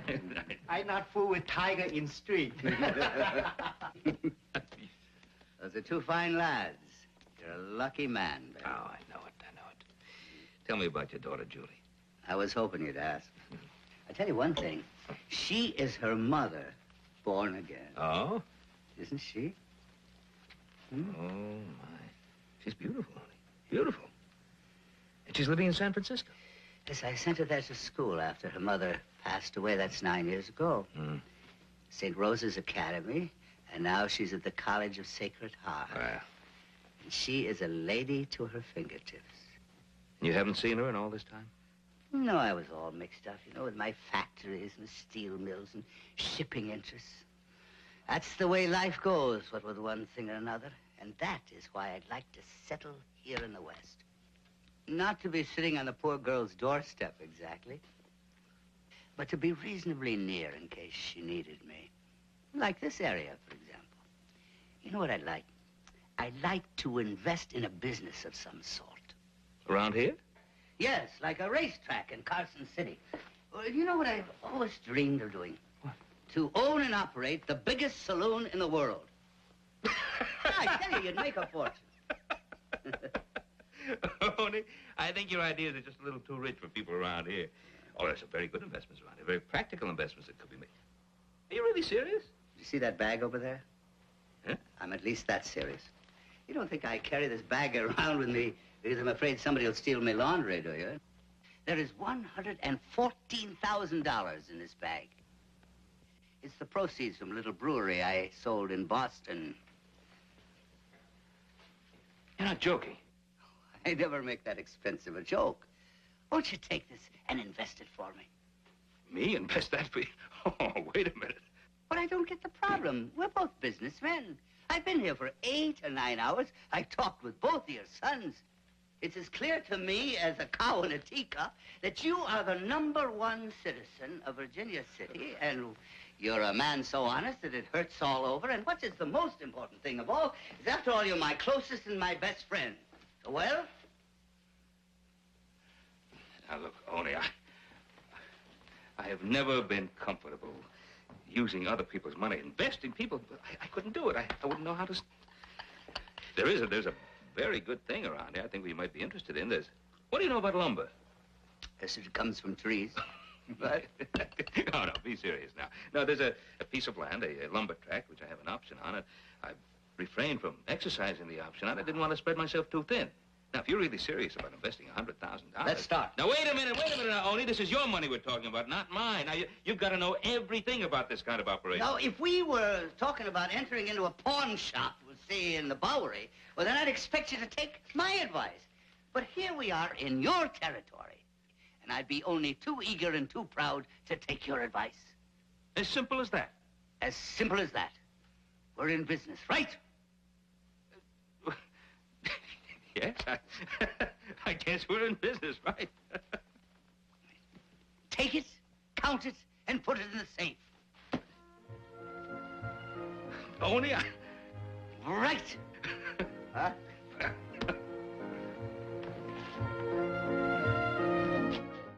What was your name? Stinks. Duke and O'Reilly, yes. Oh, what was your name? Ah, good morning, Hopsing. I'm sorry that I'm late for breakfast. That's all right, Mr. Dukin. 5 more minutes, you late for dinner, too. Well, that's the wasteful, sinful habits of a lifetime. There's nothing you can do about it now. Where's everybody? Mr. Cartwright just come back from town. He in kitchen. Sit down. I fixing dinner. Very good.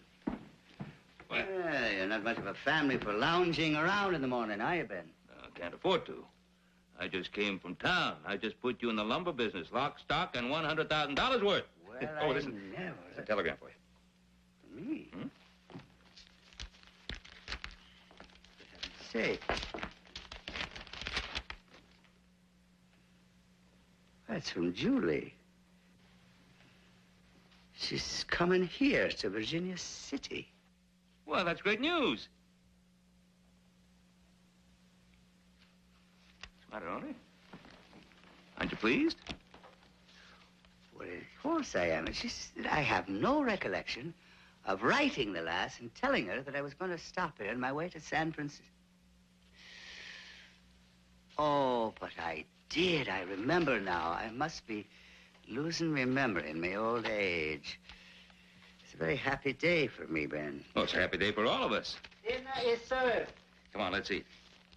Now, Ben, after dinner, you know what I like? I like to take a ride up and look at my investment. Well, I'll ride up with you. No, if you'll just show me the way. I'd like to go alone. I suddenly got a bit of thinking to do. All right. There you are. Well, if it isn't the respectable member of the organization, Oni himself. Come in, come in. Greetings, children. Have you gotten any leads on putting some of the boodle into an honest business? That's why they sent me here, isn't it? I'm a silent partner in the lumber business with an old friend, Ben Cartwright. Fine, fine. We've heard the name mentioned since we've been here. He's a respected man. Listen, I'm going to see to it that his name stays respected. You'll do what you're told, and don't forget it. Don't threaten me, lad. I have a short Celtic temper. I'm not threatening you, Oni. But if you want your daughter to find out what you've been doing all these years, well, that's up to you. So it was you that sent her that telegram? Ah, just following orders, Oni. Just following orders. Like you will. Am I right? You're sure right, lad. We'll expect another report soon. He'll stay in line.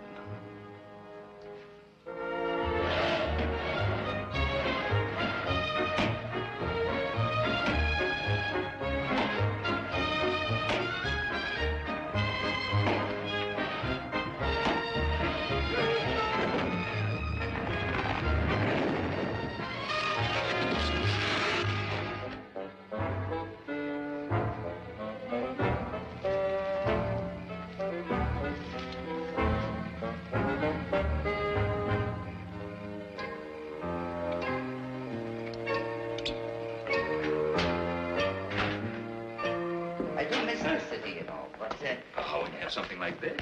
Well, you know, you get used to the dust and everything. But it's good for your lungs.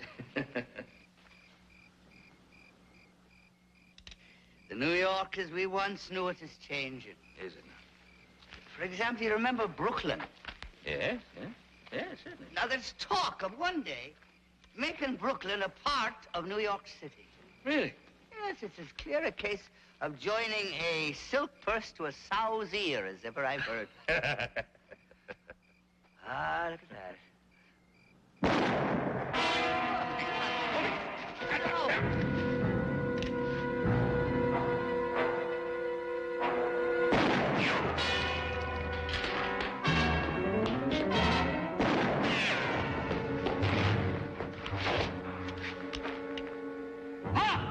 Joe, he's behind the wagon.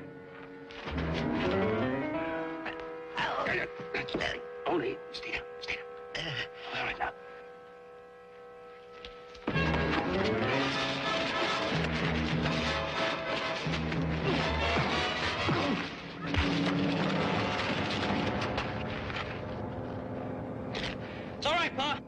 Joe, hurry up, get Doc Martin, quick! All right, Oni. All right. Oni, they've got to get the doctor. You're going to be all right. There's no need to be lying to me. But thanks just the same. Any fool knows when his time is come. Now, you just be quiet. Drink some of this.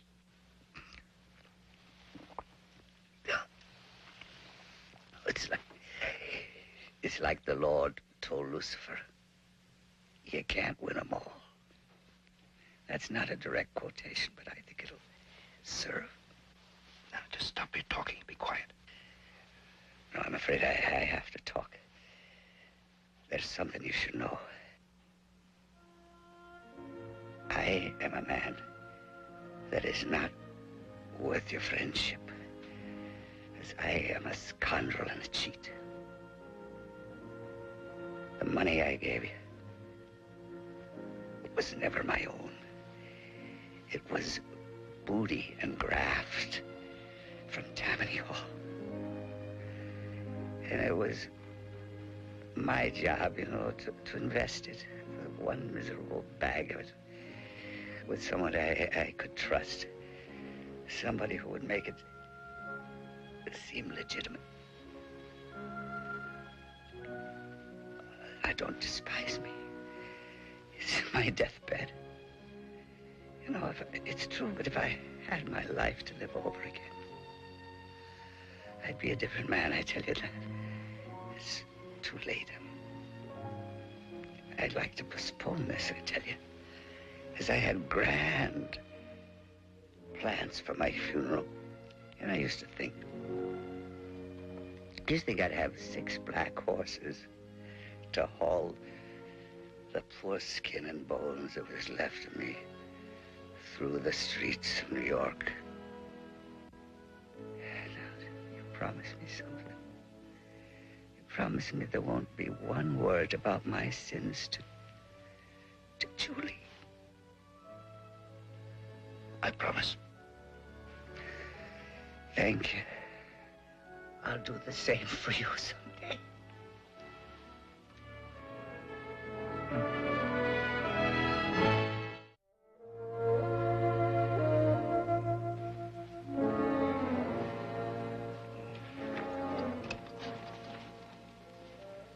How is he, Doc? He's a lucky man, Ben. The bullet didn't even reach a vital area. I think he's more scared than hurt. But give him some good care and rest, I think he'll be back on his feet in no time. He'll get that. Good night. Good night, Doc. Thanks. Thank you.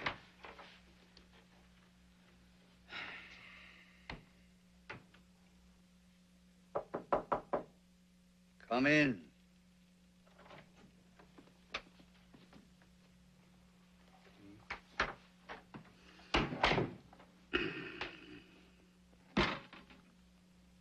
What's that for? I think you know. Oh, it's a terrible and humiliating thing for any man to survive his deathbed confession. Only I can't use that money.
worried about him for a time. He's up and around now like a nervous rooster. We almost had to tie him down to keep him home. I can hardly wait to see him. Well, my pa's over taking care of some business. I'll get your luggage down, and as soon as he gets back, we'll be on our way. Just sit over there and rest yourself. Hand me that bag, Charlie. I signed this contract with you in good faith, Mr. Cartwright. Now, it was my understanding that I'd get my $100,000 today. You're absolutely correct, Mr. Gibbon. I'm trying to explain to you. An unforeseen circumstance has arisen, and I must ask you for a slight extension so that I can raise the money elsewhere. Well, I'm not happy about this at all. Not at all. Time is money. You've already started your lumbering operations on my land, and I'm expected to wait for the money. Oh, Mr. Giblin, I'm not asking for a year's extension. It's just a couple of days, and I hope that you think that I'm good for it. I'm certain of that, Mr. Cartwright. However, I shall expect reasonable recompense for allowing late delivery of the lease money. There'll have to be certain alterations in our contract. What are you suggesting? Well, I've no wish to be hard on you, Mr. Cartwright, but business is business. Shall we say 25% of your gross on the operation? 25%.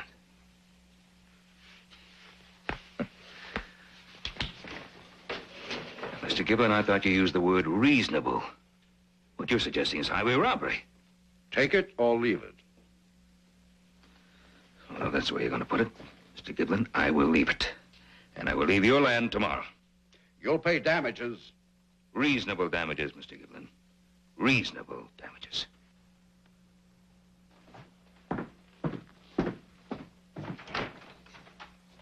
Did you ever fly with Riley in his wondrous gas balloon? Up and over the lovely city by the pale light of the moon. No, I've never flown with Riley because I can plainly see that living a life of Riley might well be the death of me. Now try it, will you? All right, everybody. Here we go. Did you ever fly with Riley in his wondrous gas balloon? Up and over the lovely city by the pale light of the moon. No, I've never flown with Riley because I can plainly see that living the life of Riley might well be the death of me. Thank you, my darling. When I look at you, I feel 30 years younger. Oh, Papa. When I try to get up, I feel 40 years older. Well, old man, let me help you. There we are. Bring on the red coats. Yeah, that's right. That was fun. But I think I could do with a breath of air. I was just about to suggest... Shall we go? Excuse us. Well, how delightful to be escorted by two gentlemen. Well, I can see why you're so proud of her. She's beautiful. Just beautiful. Yes, she is. That she is. It's a lovely evening. Yeah. It's more than I deserve. Oh, it was a grand evening. Did you ever fly with Riley in his wondrous gas balloon? I meant to ask you. What? How did you get along today with that Mr. Giblin? Oh, Mr. Giblin. Not too well. But don't worry. Somehow we'll work things out. Tell me the truth. Didn't he give enough time to raise the money? Well, yes, as a matter of fact, he did. And all he wanted in return was 25% of the gross. Why, that crook. Yes, that's what I thought, too. You're not going to do business with him under those circumstances. I'm not going to do business with him under any conditions. I'm pulling my men and machines off his place down tomorrow morning. That'll cost you a pretty penny. Well, it'll be cheaper in the long run. Ah, it's all my fault. Oni, let's talk about something pleasant, shall we? How about a brandy? All right. All right. Giblin. I've never flown with Riley because I can plainly see how living the life of Riley might well be the death of me. Did you ever fly with Riley in his wondrous gas balloon up and over the lovely city? If you plunge your arm into this little black bag, you will find not a snapping frog, but $114,000 in cash. You say you're looking for some profitable business venture in which to invest your money? Yes, I am. You've come to the right place, Mr. Dugan. I thought I had. By the way, will you call me Oni?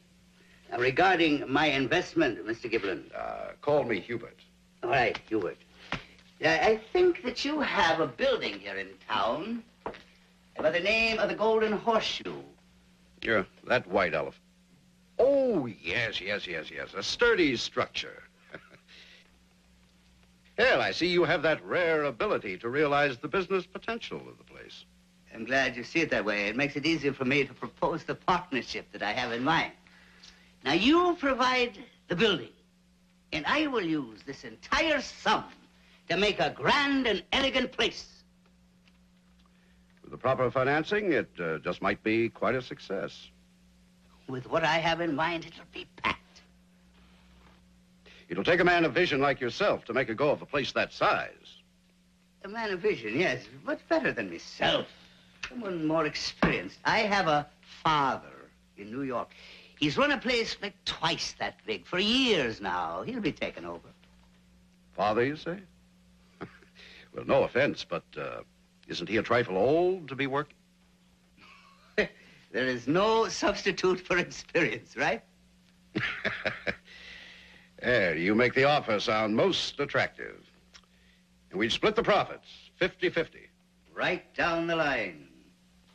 All right, I'll draw up the partnership agreement right away. Just one thing. Now, I may have to loan this money temporarily to a friend of mine before we go into business together. His name is Cartwright. Is that Ben Cartwright? You know him? We've met. Well, then you understand that he keeps things to himself. But I was able to find out that he'd made a bad lumber deal. He has to pay out an unfair portion of his profits. I may have to force this money onto him in order to help him get out of it. It just so happens that I have some influence with the timber interests here. I just might be able to prevail upon them to be a little bit more reasonable, Mr. Cartwright. Well, in that case, I wouldn't have to lend that to him, would I? And we could proceed with our little business agreement. Exactly. Onward and upward, as they say. Arnie, you talk my language. Hubert, I should. I've had a lot of practice. Well, shall we get to this partnership agreement? Good idea. I have it right here with me. Sign there.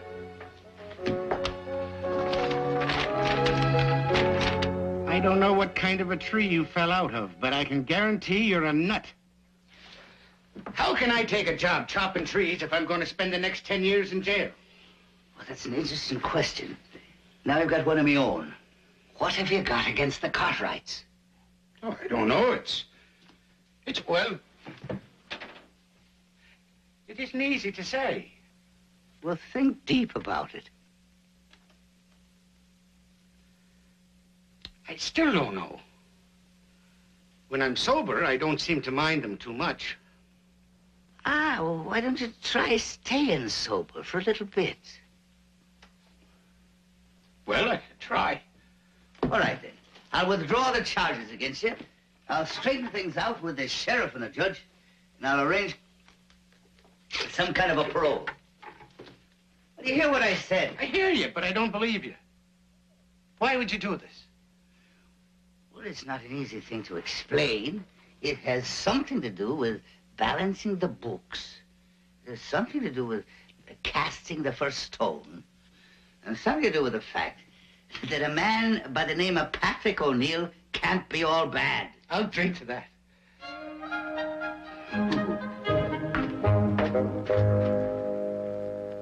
Honey, it was nice of you to get Patrick O'Neill out of jail. And, you know, of course you were right. He wasn't intending to kill us. He was drunk. But do you really want me to hire him? Well, you said yourself he was one of the best logger foremen in the business when he was sober. Exactly. When he was sober, and he hasn't been that in a long, long time. He'll change. A man may be down, but he's never out. Well, all right. I'll hire him. But the first time he's in trouble on the job, I'll have to get rid of him. I don't think he will. But you sure are right about people changing. You know, yesterday, that fella Gibbon, I wouldn't have given a dead coyote for him. And today, he gives me all the time I need to pay what I owe, no penalties attached. Oh, free and clear. He's a changed person. He is. Well, I never. Yeah, you see, you give people enough time and they'll mend their evil ways, as my grandmother used to say. Well, I gotta get me an early start. I'll see you in the morning. Help yourself. Oh, yes.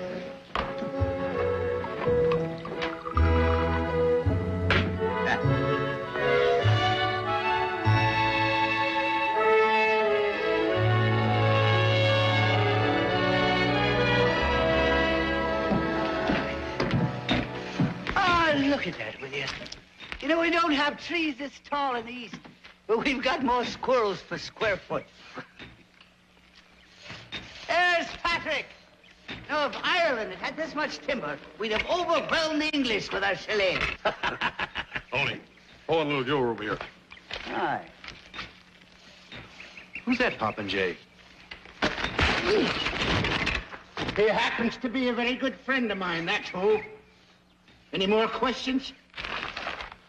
Not with the answers you give. Well, then let's get on with the work. You better have the men clear the lower slope first, huh? Yeah, that'll make it easy to skid the logs down from the upper ridge. Yeah. Ben! Well, Howdy, how are you? Yes, your men are as busy as a pocket full of beans. Yeah, they sure are. And that Patrick, how's he working out so far? Oh, he's doing great. Great. He's a good foreman. Because I just can't figure out how he managed to hire every Irishman in town since this morning. You can't trust him. He's from the north. Now, you forgive me, I've got a bit of my own business to do in town. Now, I'll see you, though. Right. Hey, what kind of business is Only getting? Well, I don't know, but with that Blarney, he's going to get through it without much of a struggle, I'll guarantee. He may. I think, however, that he's going to have a bit of a struggle on his hands, just the same. With what? With himself. With himself.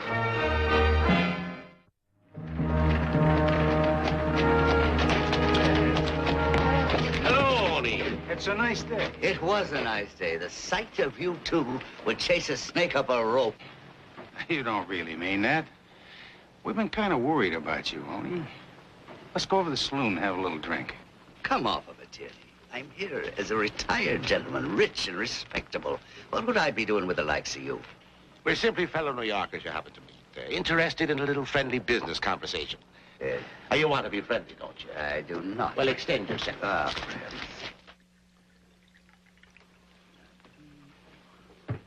anything you need, Mr. Dugan, just call on me. Thank you, Bruno. And I must say you're a big man in town, Oni. It's royal treatment every time. That's because I'm not shanty Irish like you. Bruno can sense the royal blood in my veins. Sure, Oni, sure. It may seem a bit unfriendly, our checking up on you like this, but the organization's a little nervous these days. There's a new atmosphere back home. What with the reformers sticking their sharp blue noses into everything except a man's morning coffee. Tweed himself was worried about the last report. The boys would like to check on the current state of their investments, is the word we use. What's that got to do with me?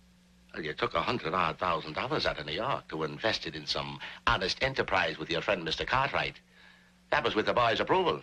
What about it? You didn't invest it with Cartwright. You deposited it in the Virginia City Bank. Not only was the money deposited, but you've been withdrawing big chunks of it in bank drafts. Why? Well, I think you two deserve some answers, and I'm going to give them to you. Now, I tell you. You recall that big saloon in the corner, the one with the handsome pillars? You mean the one that's vacant? The same, only it won't be vacant long because I'm taking it over, and it'll be the biggest in the West. That's your investment. It is. So you see, I couldn't ask Cartwright to go in with me because he knows nothing about it. So I went big with Giblin. And I must say, Odie, you never did think small. That's what the bank drafts were for. I sent for the equipment, and it took almost all of the $114,000. But it was worth it. I'm starting on the inside first so that we can open sooner. Good thinking.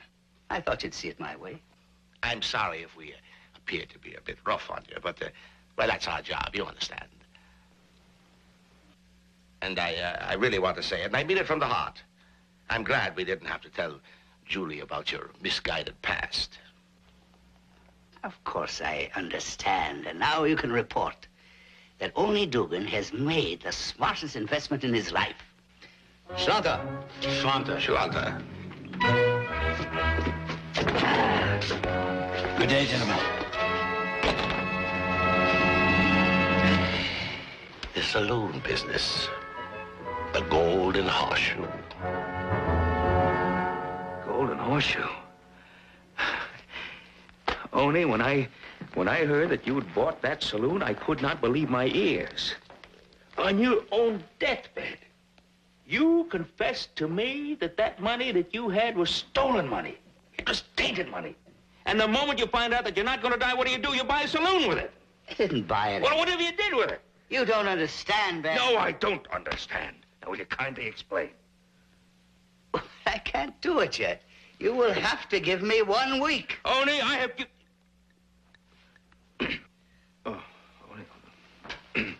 What? Oh, darling.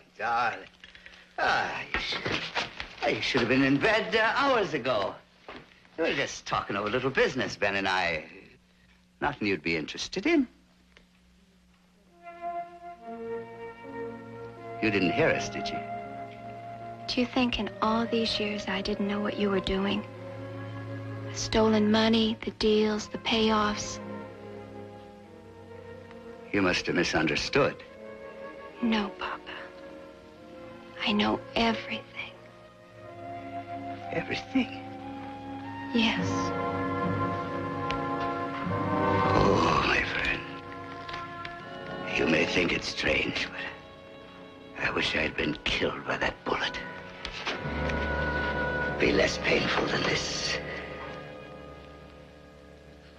Ow. If only I had another week. Do you think in 1 week you could make up what you've done in a lifetime? Oh, no. But as my grandfather used to say, I can try.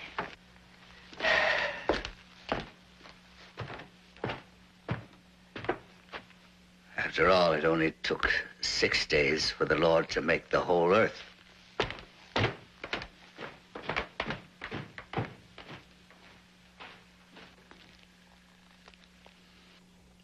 Well, see the owner's missing breakfast together this morning.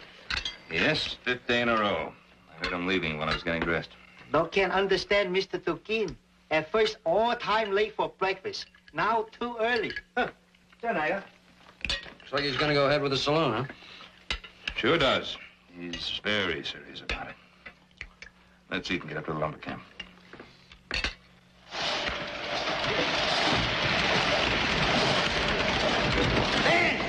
Ben! What? Dude, my week is up. I want you to come into town with me. Town for what? My shipment's coming in. And this is the last favor I'll ask you. Now, you come on, will you? And will you bring Patrick O'Neill with you? Will you? All right, I'll do it. We gotta get Patrick O'Neill. Come on, let's go.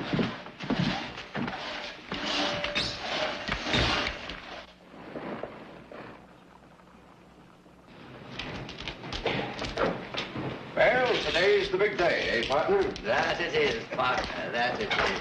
And here she comes now.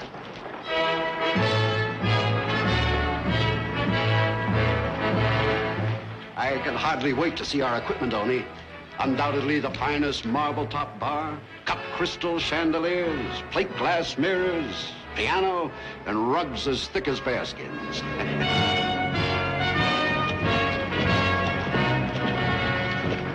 I can't imagine an operator like you buying second-rate furnishings. I didn't. Be assured of that.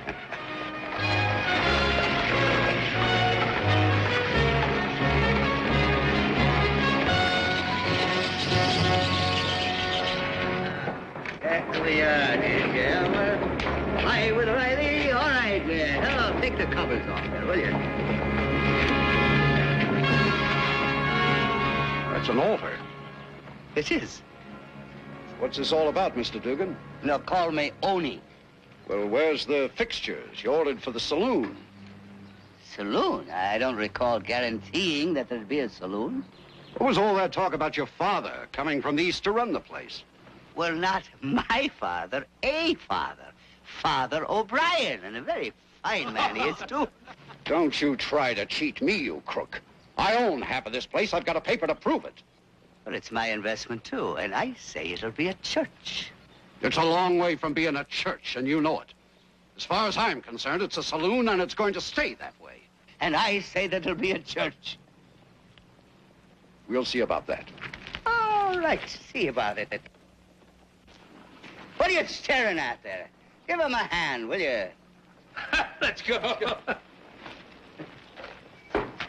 my darling, darling, it's the least I could do. Hey! Go on, pitch in, will you? You know, this is the church you'll be attending from now on. Unless, of course, you intend to go back to New York and give Boss Tweed a full progress report. Hey, hey.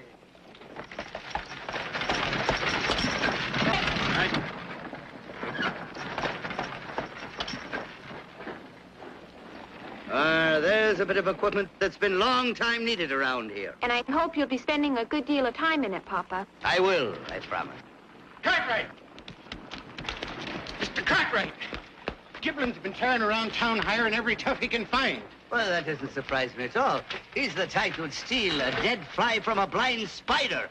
I guess he tends to make good on his threat. We're not going to have too much longer to find out.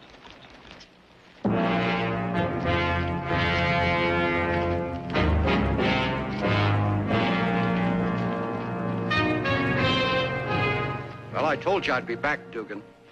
We'd not have been disappointed in the least if you'd failed to keep a promise, Mr. Gaboon.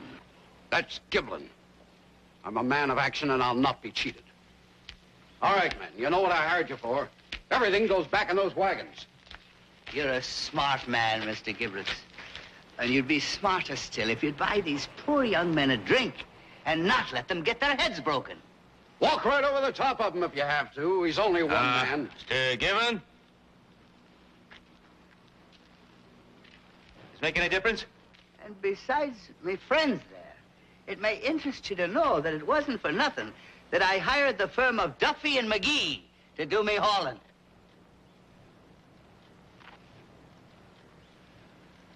I'll double your pay. Now get in there and get him.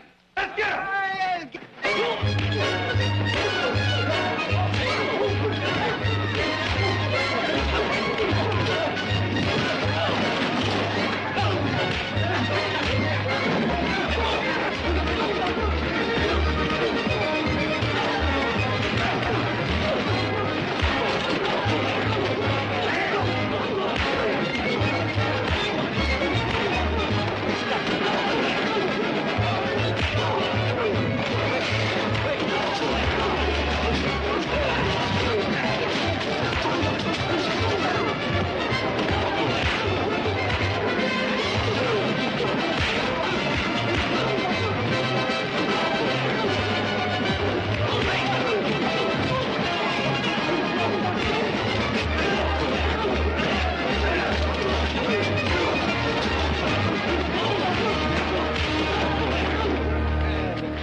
Well, now that that's over with, is there any further business matters you'd like to be discussing with me? The church is all yours. There we are. I want to thank him, but didn't I tell you he was a tiger in the street? You know, how can I ever thank you, gentlemen, for the magnificent help you've given me over the last 3 weeks? It looks wonderful. There comes my father.